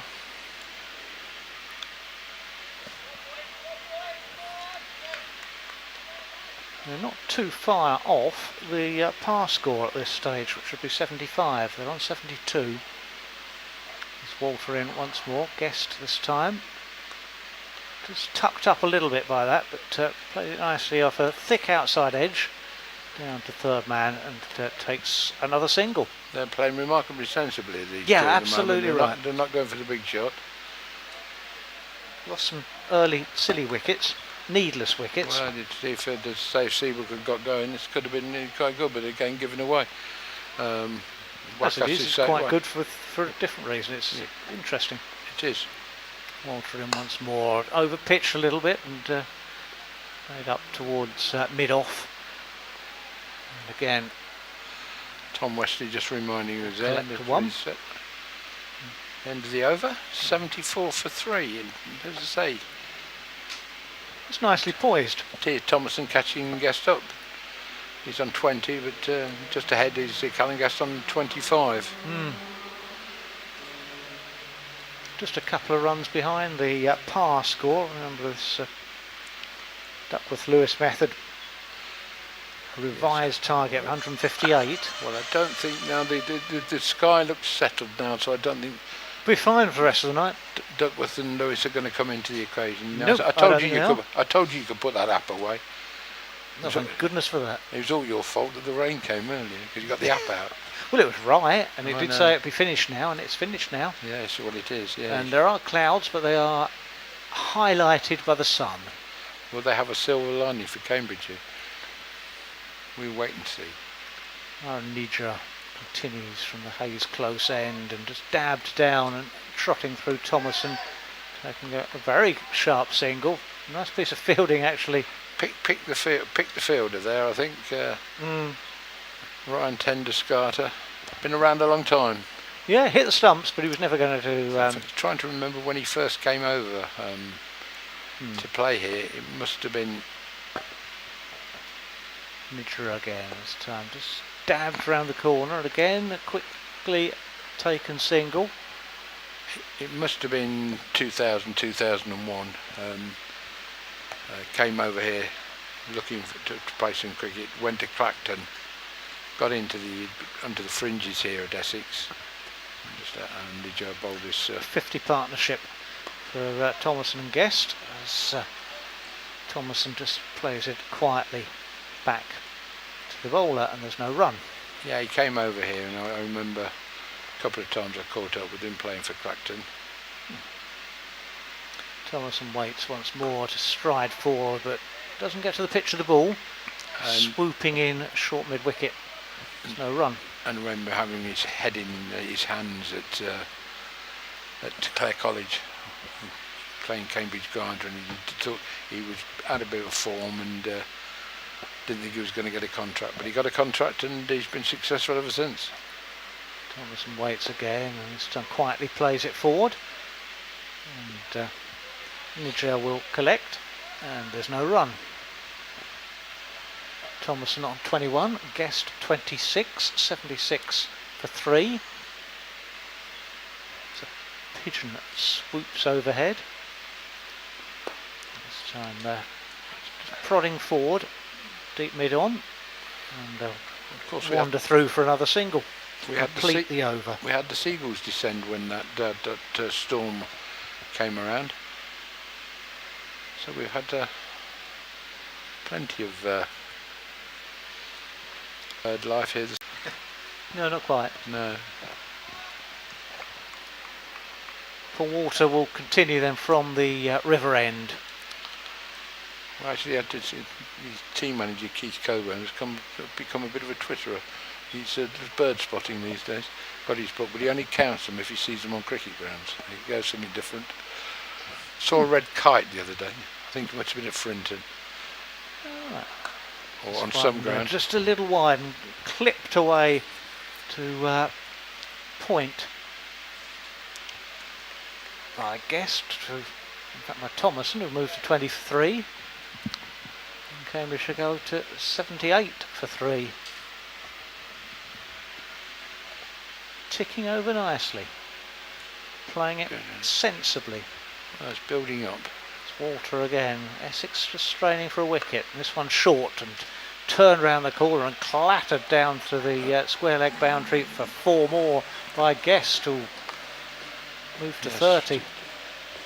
Yes, a really good knock. If he keeps putting them in there, we could do a few more of those boundaries. And yeah, it's just dropped short and invited the shot. Yeah, exactly. Walter again, chastened, scampers in.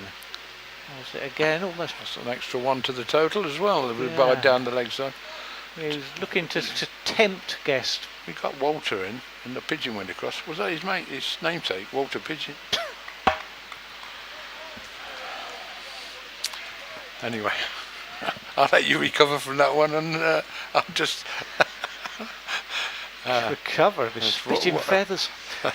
Walter again. And Guest just adjusts quickly and dabs it out on the offside. The fielder comes in off the boundary, and they'll trot through for another. Guess to 31, Cambridgeshire 84 for 3, ahead of the required rate. Yes, as of now. I think we should warn that the target is 158. another 74 runs. Yeah. That's the target they should aim at now. Well, I've got this bit of paper, I'm not afraid to use it. This one dropped a little bit short by Walter and in on the hands, which... Yes, he did. Thomason did well to adjust, actually. Yeah, but he's getting in there, and he's prepared to stay on, as I say. Paul Walter is really tall lad, and he's really just come from a big height. Doesn't charge up to the stumps, just nice, but his arms over quick and with a bit of width to it there. But Thomason doesn't get hold of it. Touch of the Bruce Reid, only slightly. You remember Bruce Reid? I do remember Bruce Reid. What was the Australian? You remember the famous day, wasn't it? In that in the gutting tour, wasn't it? Mm-hmm. And Walter in once more, left arm, and on the pads, and inviting a clip off the pads towards that square leg boundary where a fielder converges on the ball, and just the one. Jamie Porter, I think. No, the famous day when Alan Lamb took 18 off a final over to win the game in that gutting tour. And you remembered, what was his name, with glasses, for the other Australian, who was severely remonstrating. You remember the picture of Bruce Reid on that one? Because he was the one that bowled that final over, and it was one of those overs that live in memory, wasn't it? Yeah. It's like the World Cup, who will forget that super over? Mm. I mean, because you did third ball, it was all over, wasn't it? Oh, absolutely. But there we go. 85 for 3 as Nidra continues. This one played straight back to him. Not quite to the pitch of the ball. Guest is on 31. Off 38 balls. Thomason playing it right. Facing at the moment.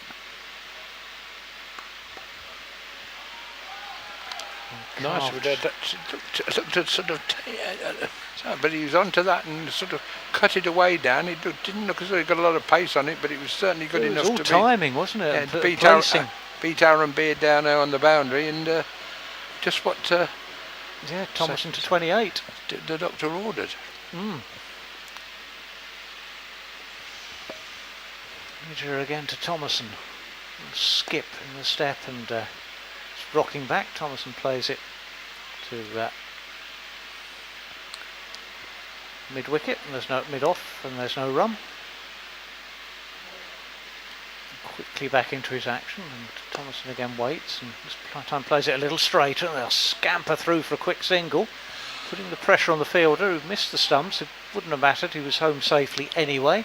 And another one to the total, 90 for 3, chasing 158.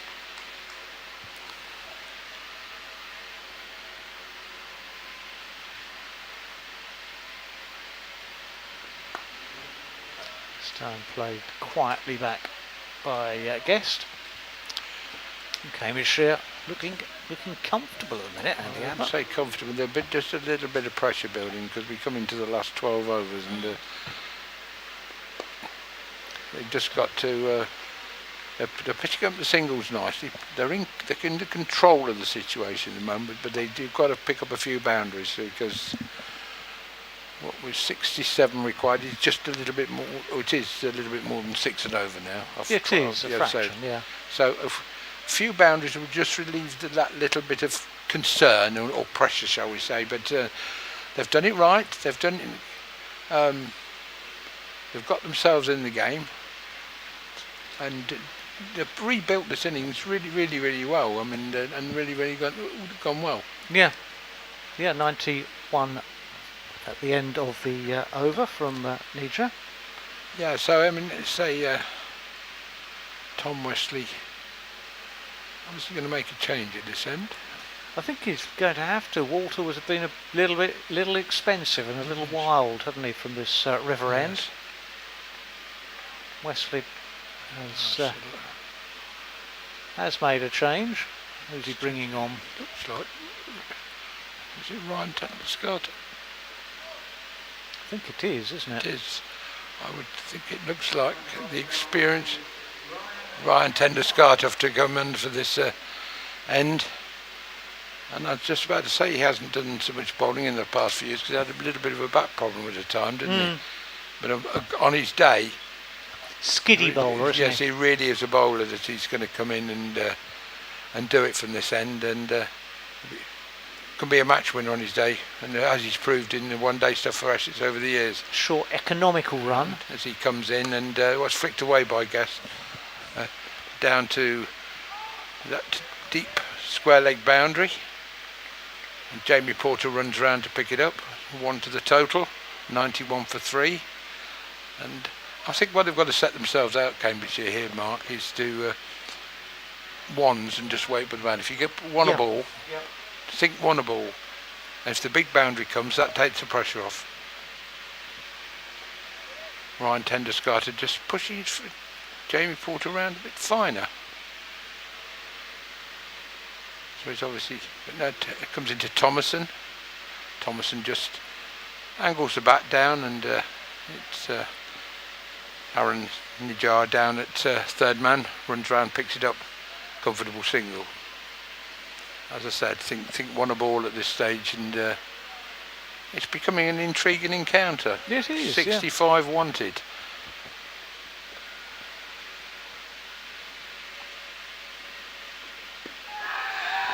That looks out, and it is out, and Cullingas went to play across it. It was a straight ball, and went to play it down onto the onside, and hit it on the pads in front, and Ben Debenham, no doubt, in giving the decision in Ryan Tenderscartoff's favour. So Callum Guest who's LBW Ryan Tenderscartoff for 33, and that's not what Cambridgeshire wanted.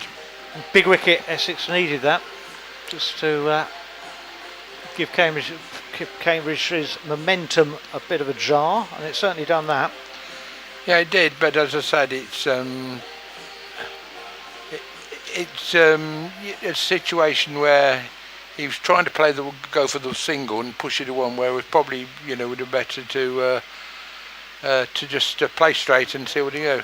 Nicol Garantia, the incoming batsman, and he can play when he's in form, but he's part of the academy down here at Essex, so they know him well. Whether the first team know him as well as sort of the academy and the second team know him. But a big opportunity for the young man now.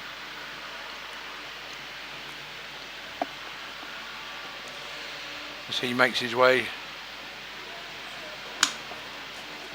to the crease. Drinks waiters are on.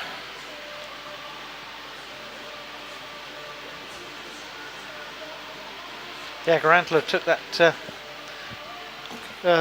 early catch, and he took a smart catch early on. Yeah, he's good cricket. Obviously, the two people have been.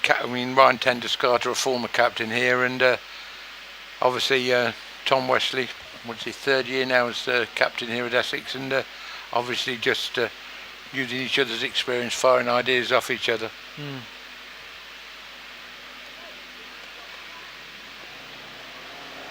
And you're ready.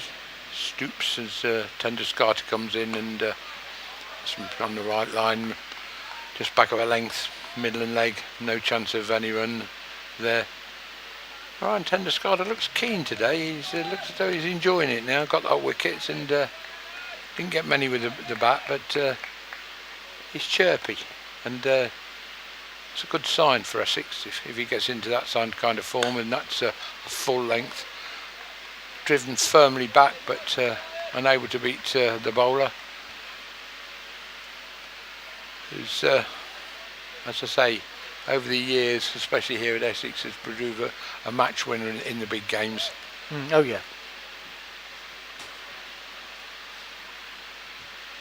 And again, and that's just floated up a little bit slower, that one, tempted to go into it. No run, end of the over, 93 for 4. Good bowling change. It was a good tight over there, just the 2 runs and a wicket from that over from Ryan Tenderscartoff. it's a big question now. I would think Essex, looking at it now, feel pretty confident. Yeah. But who knows? Because as I say, that Cambridgeshire haven't got the wielding man to come in at 6 and 7 to wield the big willow. I wouldn't have thought. We've got Kieran McKenzie who can play some shots, but at this level, you ask your questions whether he can. It's a big ask, isn't it? Yeah, it is. It's a really big ask, but they'll keep going.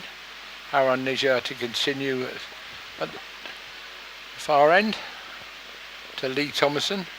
Thomason again just pushes this out to deep mid off. That's for the one run. And I think it was Paul Walter down there. Nickel Granty comes up to take strike. As I say, I think it needs a couple of lusty blows to really take the pressure off. A couple of lusty blows now to take it past 100 would make it interesting, but yeah. As I say, overs now are a little bit difficult. There's the ball bowled and Garantia plays all round it and departs without troubling the scorer. He went onto the back foot instead of pushing forward to a ball that was just back of a length and angled in, just turned slightly and beat the batsman comfortably, and he goes for naught. So another wicket goes down, 94 for 5 now. Cambridgeshire still requiring 64 with just 5 wickets left. Yeah, so the last couple of minutes have put a completely different complexion on the match, haven't they? Well, they have, but obviously they've got to try and to continue to do what they're doing. Guess was unlucky, he tried to push the one but didn't quite home. Kieran McKenzie is the incoming batsman.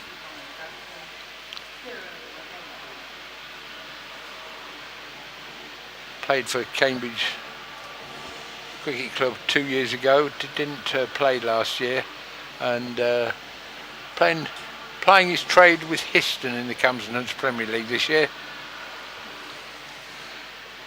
Got 100 last week, so you could do that now.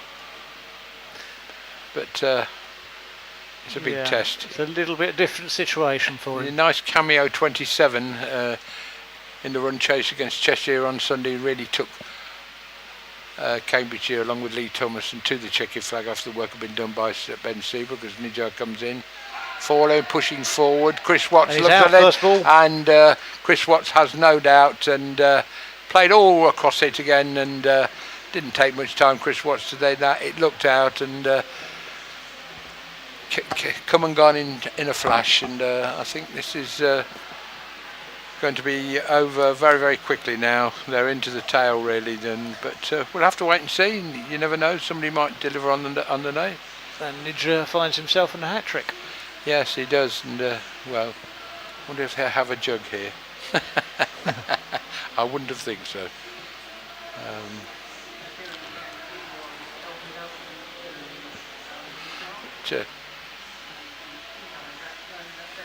Ben Clifford, the incoming batsman.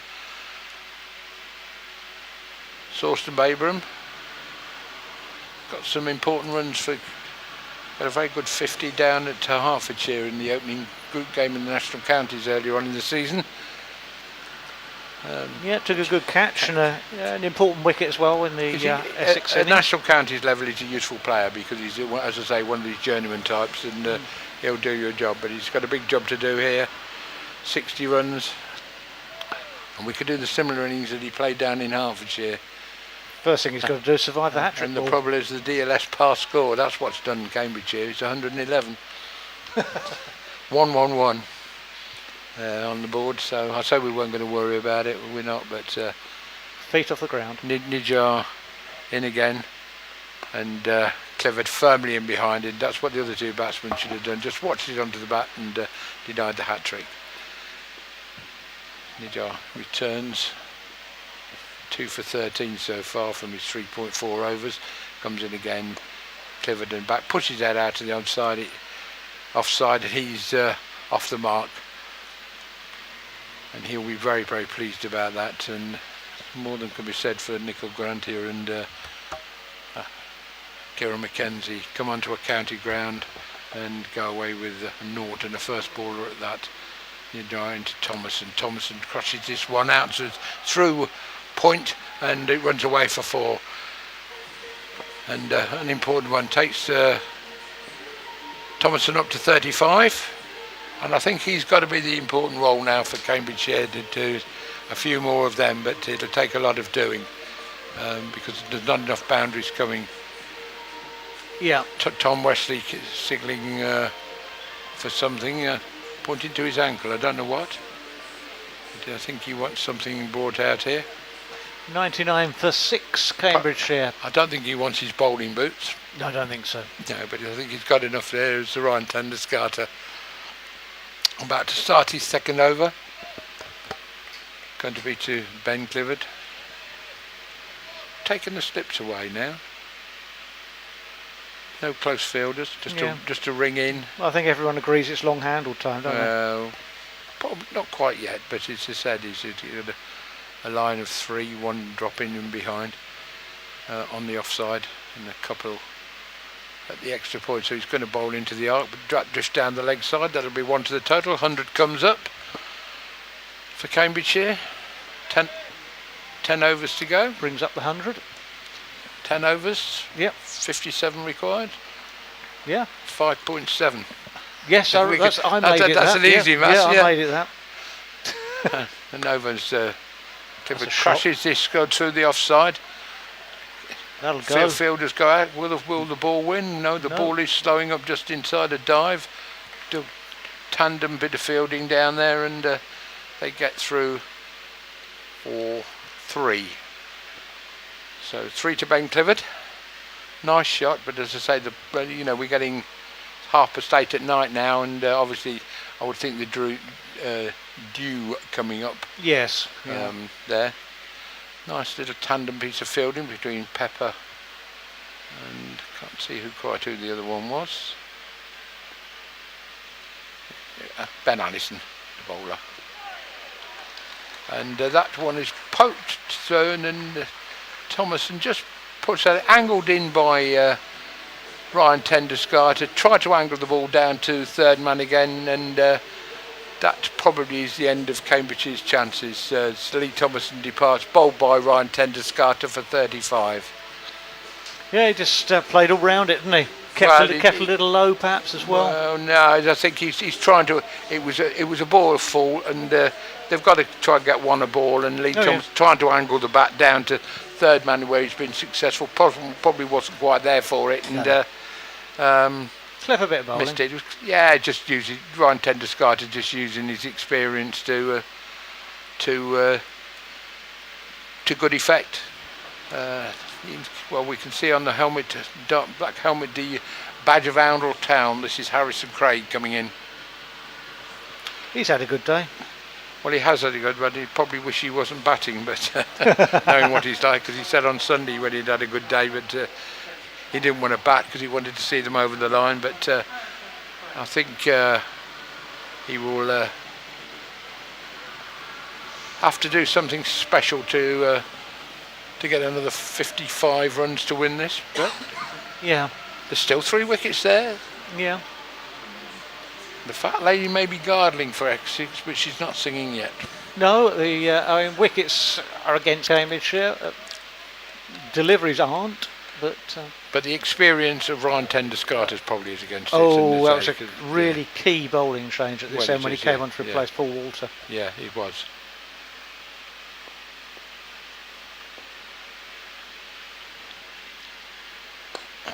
But nicely turned away by Harrison Craig first ball, so he's off the mark. And that's what these two will have to do now.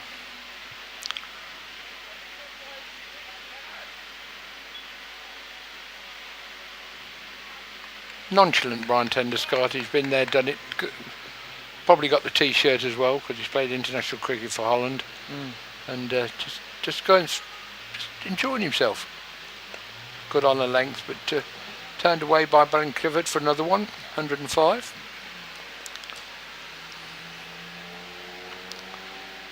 Tender-Scarter not rushing about, just getting back to the mark, get it over, get it on with the game. Economy of movement. And you see some of the club sides, they could take a leaf out of the Essex book. Yeah. As Tender-Scarter's in again and angled down to third man. That was where Thomason was trying to play it down to third man, but the ball was too close to him to do it, and obviously missed it.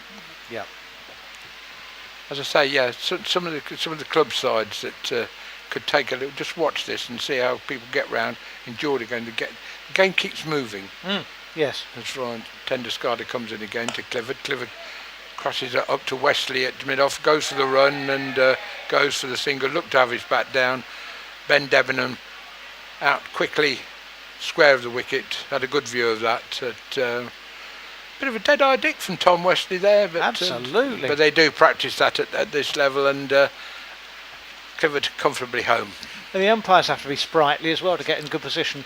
No, well, they're always on the training. They don't do it now for safety reasons. They always used to say, when you're umpire, you go to the side that the ball's coming in from, because of the batsman, the field. If it's a fielder there, fielding the ball. Yeah. But now it's so many. At this level, it's dead-eye dick time.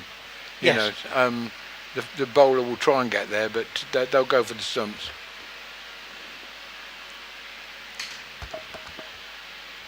It's the end of the over. Adam Nidjar in again, and Clifford flicks this away down the left-hand side. Doesn't get any pace on it, and it's be a leg by. Yeah, Porter round picks the ball up. 1 to the total, 107 for 7. 50 required.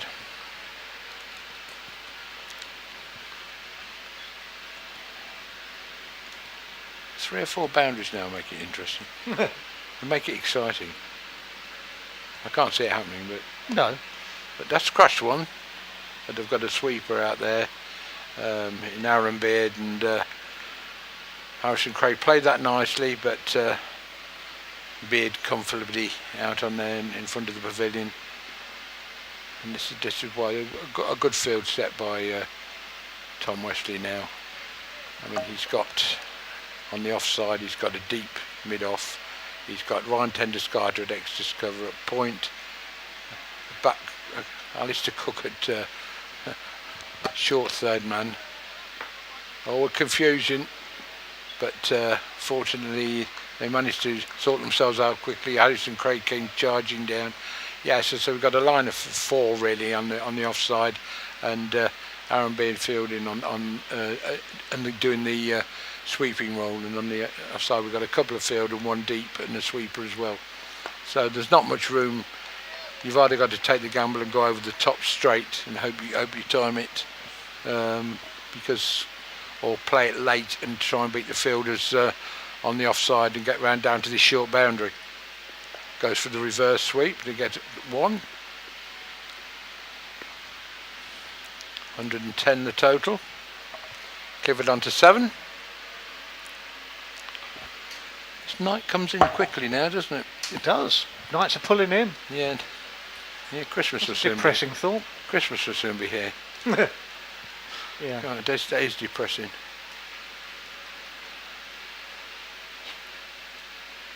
Especially when you put the clocks back, that's even worse. Tender-Scarter it's going to be again from this river end. Just had a little chat while the drinks waiter or the 12th man comes on. Quick chat with Tom Wesley. I think Tom will be more than happy with this one. Tender-Scarter in bowls, and Clifford crushes this straight over pitch, straight down the ground for 4 runs. Great shot, and just what the doctor ordered that. Cheers from the Cambridgeshire dressing room. The committee have been given copious amounts of cups of coffee still in the room. So some of them probably haven't seen a lot of them. Well, no, I think there's not much alcohol there. The bar isn't open. No, with coffee, it's enough for most people. It is, yeah. But that's playing across that, drifting down the leg side. Went to play across it. Big appeal from Ryan Tender-Scarter. Asked for a second time quizzically at umpire Ben Debenham. Ben Debenham remaining unmoved with that one. 114 for 7 in the 25th over. It's it's becoming a rather interesting affair because certainly Tender Scarter's testing these two batsmen, but the carrot is still there. It's not 44. It's possible. Yeah. And it comes under as Clifford hoiks that one, a horrible shot. He had a bit of a mow, didn't he? More than a mow. We would call it a cow in my day, I think. It was they're certainly aiming for cow corner, and that's they've signalled for the man up inside the circle to in front of the wicket to drop down on the boundary. They brought the fielder up for finding inside the circle. As Clifford goes for it again, it squirts away down. They get one. They'll come back for the second. So obviously the Cambridgeshire are not going to. I don't think Ben Clifford's made the decision. He's not going to bat this out. No, he's got to go down fighting. Yeah, which I think is the right point way. otherwise. No. It's not as if there's no championship points at stake no, or a it's place not, in the next round. No, exactly. Let's go and put on a show. And he went for the big one again, but this time Tender Scarter says, I'm a little bit better than you and I've got more experience, beats him and go for the big shot again. Ben Clifford departs for 13. Cambridgeshire won 116 for 7. Yes. 8. Yes. 8. The scoreboard is somewhat slow here. With somebody marking it, but there we go. Apologies for that.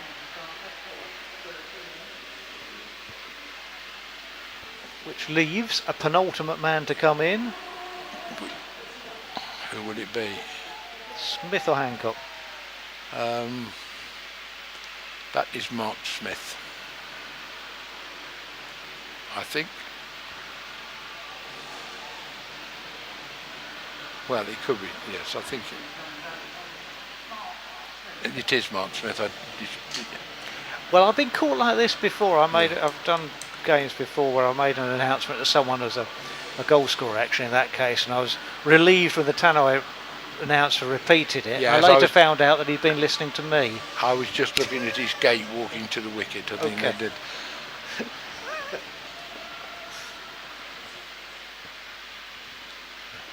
Could it be Hancock's half hour? Taking over as long as there's no CCTV around here, we'll have a blood donor for those older ones amongst us. Tender Scarter floats this one down the leg side.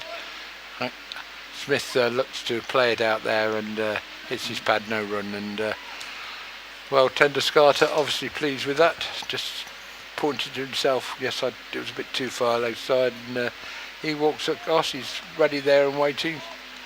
Yeah, 3 overs, 3 for 16. Yes, done the job. It is the difference now.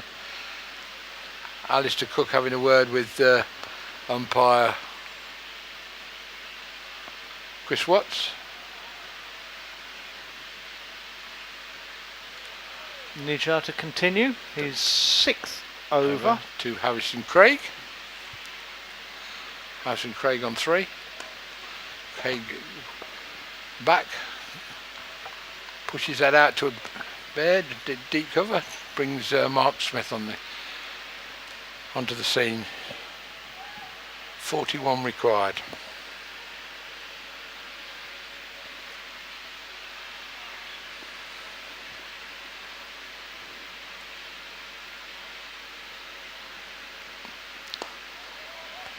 Smith just pushes on, gets himself off the mark and does. So that will please him.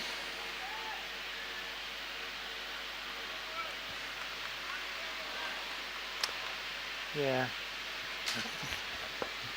Jar in again, this time to Craig. Craig just 2 steps down the wicket, go for the big hit, but only succeeds in crushing it through Ryan Tender Scarter. Or mistiming it, shall I say, to Ryan Tender Scarter. Craig pulls away, and this time he goes to turn it on the leg side. Umpire Chris Watts signals wide. Interesting, they've got men on the long on and long off boundary. Yes, I quite honestly, and knowing they don't know Harrison Craig, I wouldn't be surprised if he gets one there. But there we go. But he's playing it properly still. 39 wanted. That's 7 overs. And he's pulled that one away. They've gone for one. They'll look for a second. They go for the second, and Mark Smith's comfortably back for 2. There wasn't so much hesitation there as an opening of negotiations before the second was taken. Well, it was, yeah. Shall we, shall we, shall we? Yes, we shall.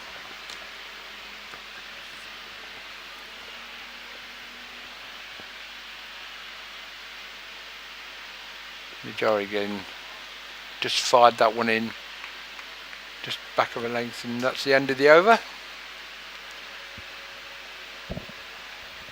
121 for 8.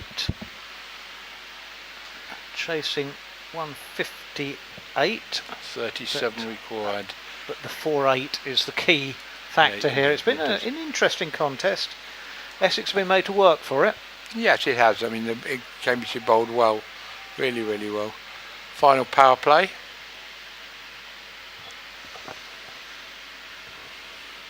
Signal by umpire Ben Debenham.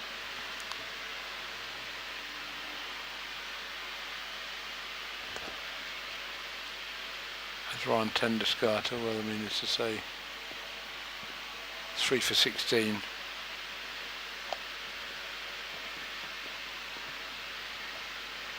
To Mark Smith.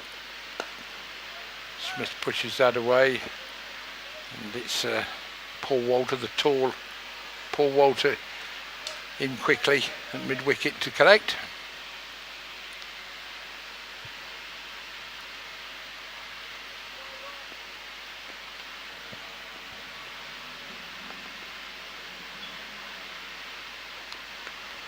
This time Smith plays a little bit later, just nudges it away onto the leg side, just behind square. Keeper Adam Wheater decides to get a bit of exercise and trots out and picks it up. Yeah, even at this stage, the enthusiasm from the Essex field has been good. Yes, I mean they're professional cricketers. As you say, they've got a big game coming up. Tom Wesley just changing the field. Walter going out to cow corner, shall we say? As well, Craig goes the opposite way, and it's going to be Pepper running down. They've got 2, and Craig decides to come back for the 3rd. Good running. Yeah. He moves up to 9, 125. Yeah, it was good running. It was that was a 4 earlier today. That's right. It was, yeah. He's slowed up. It's that time of night. But to make 3 that's out of it was probably why good. 10 discarded it. So it's just got a little bit skiddy as Smith as well just pushes that behind square for the single. 126. Only 8 fours. That'll be enough. Enough balls. Yeah. But the way things have transpired, you have to say that a few of the opening batsmen have rather given it away. If they'd have batted with a little bit more circumspection and just built it like, guessed as Craig goes down the wicket and to Tenderscarter, straight to Wesley, and he tells him to hold it and give him the 1. But if they'd built an innings like Guest and Thomason, this could have been a really interesting affair. But not to be.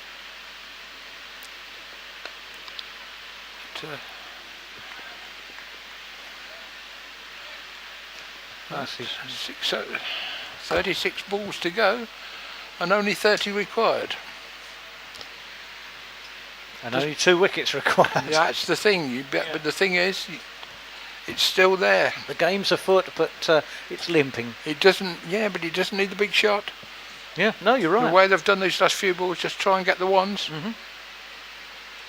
Nijar coming back at the far end. This will be his last over. Yeah, but even if it's a tight over from him now, you've just got to, don't go for the big hit. Even if you have 5 dot balls, you just got to, because it's even steady, you've still got a chance after that. Yeah, don't give your wicket away now. He's gone 2 for 25. As he comes in again to Smith. Smith just watches it onto his bat. He's on 3.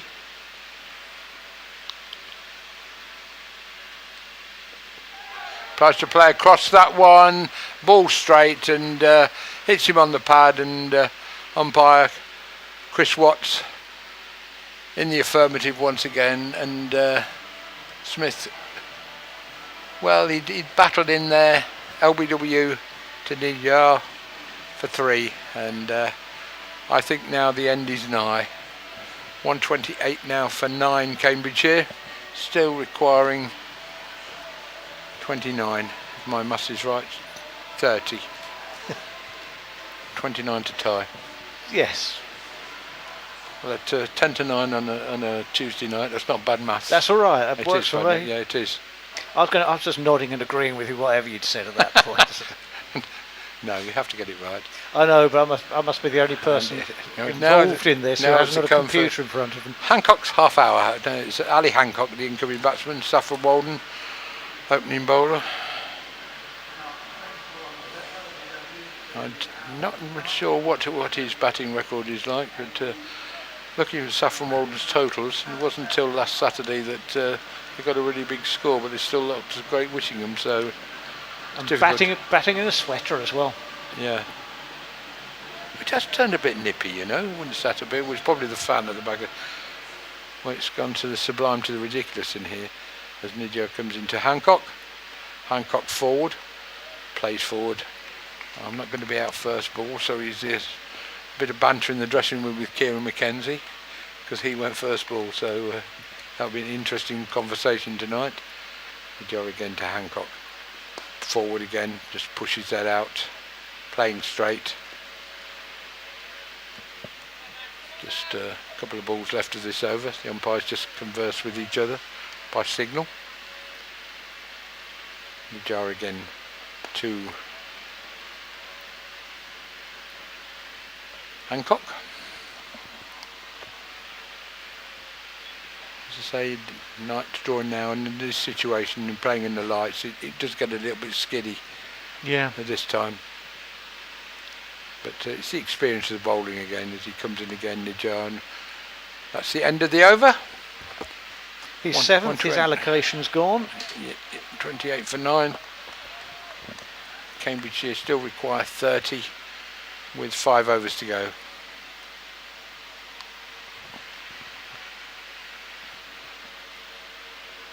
But no, he really, as I say, the likes of Ben C played a lovely shot for 4 and then went for another one again, didn't get over the top of it.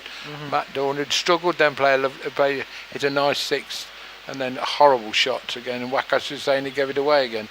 So, you know, the top 3, it would have been really, really interesting if those 2 had got in and got some runs. It could have been much tighter, but if they'd shown the same circumspection, as I say, and built an innings around a couple of batsmen, then it could be different. Ben Allison back returning at this River End. He's bowled 4 overs so far. I'll tell you what his figures are, but the screen I've been looking at has just disappeared. That's 4 overs, 2 for 23. As well, he dropped it in short. Harrison Craig went for the big one over the top of Adam Wheater, and he's gone to the boundary for 4. So that was a good return for Ben Allison. I think that shot went, maybe 90 degrees off where he was intending, aiming it. Well, it was, but they all count. But he's dropping him in short, and Harrison Craig is not the biggest batsman in the world. But 4, he's up to added to his total. He's up to 14. Allison again, and he's gone for the big one, hammered back. And that's the end of the game. Harrison Craig went for it and hammered it straight back to Ben Allison. Caught and bowled Allison for 10, and well, the game's all over, and Cambridgeshire have been beaten by 25 runs, all out for 132. But an interesting game overall. It started off so really exciting for Essex. They ran away at nearly 12 and over at one point, but Harrison Craig got back into the Cambridgeshire lineup, and a superb bowling performance. 5 wickets for him this afternoon, curbed the run rate, and then we had that heavy storm. They eventually managed to get up to 180 yards, and with a pass score under Duckworth Lewis, a revised total for Cambridgeshire takes of 157.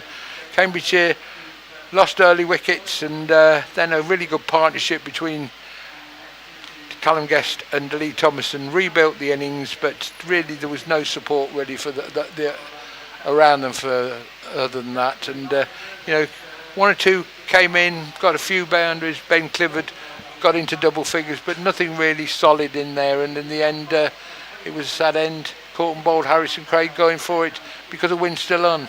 Yeah, so very 25 runs in the end. Very smart caught and bowled at the end, actually, from Matt Allison, who pulled his figures back a bit. But a good contest in the end, and a nice warm-up for Essex, who travel off to Hampshire for their Royal London Cup match at the Ageas Bowl, which is on Thursday. Live stream on the Essex website for that.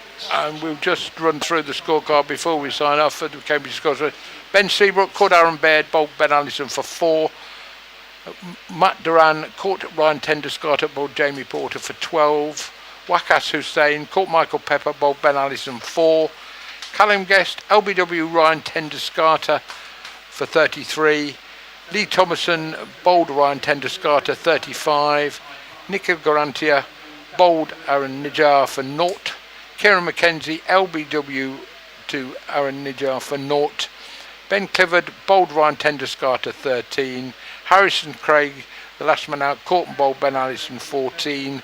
And Mark Smith, who was LBW, Aaron Nijar 3, Ali Hancock not out 0.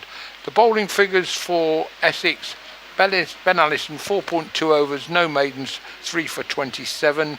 Jamie Porter, very economical, 7 overs, 1 maiden, 1 for 10. Aaron Beard, 3 overs, no maiden, 0 for 24. Paul Walter, 3 overs, no maiden, 0 for 21. Aaron Nijar, 7 overs, 1 maiden, 3 for 25. And the man that really did the damage for Essex, ripping the heart out of the Cambridgeshire batsman, Ryan Tenderscott, 4 overs, no maiden, 3 for 22. That about wraps things up from here at Chelmsford. Hope you've enjoyed it. Myself and Mark Johnson have. We'll see you again next time.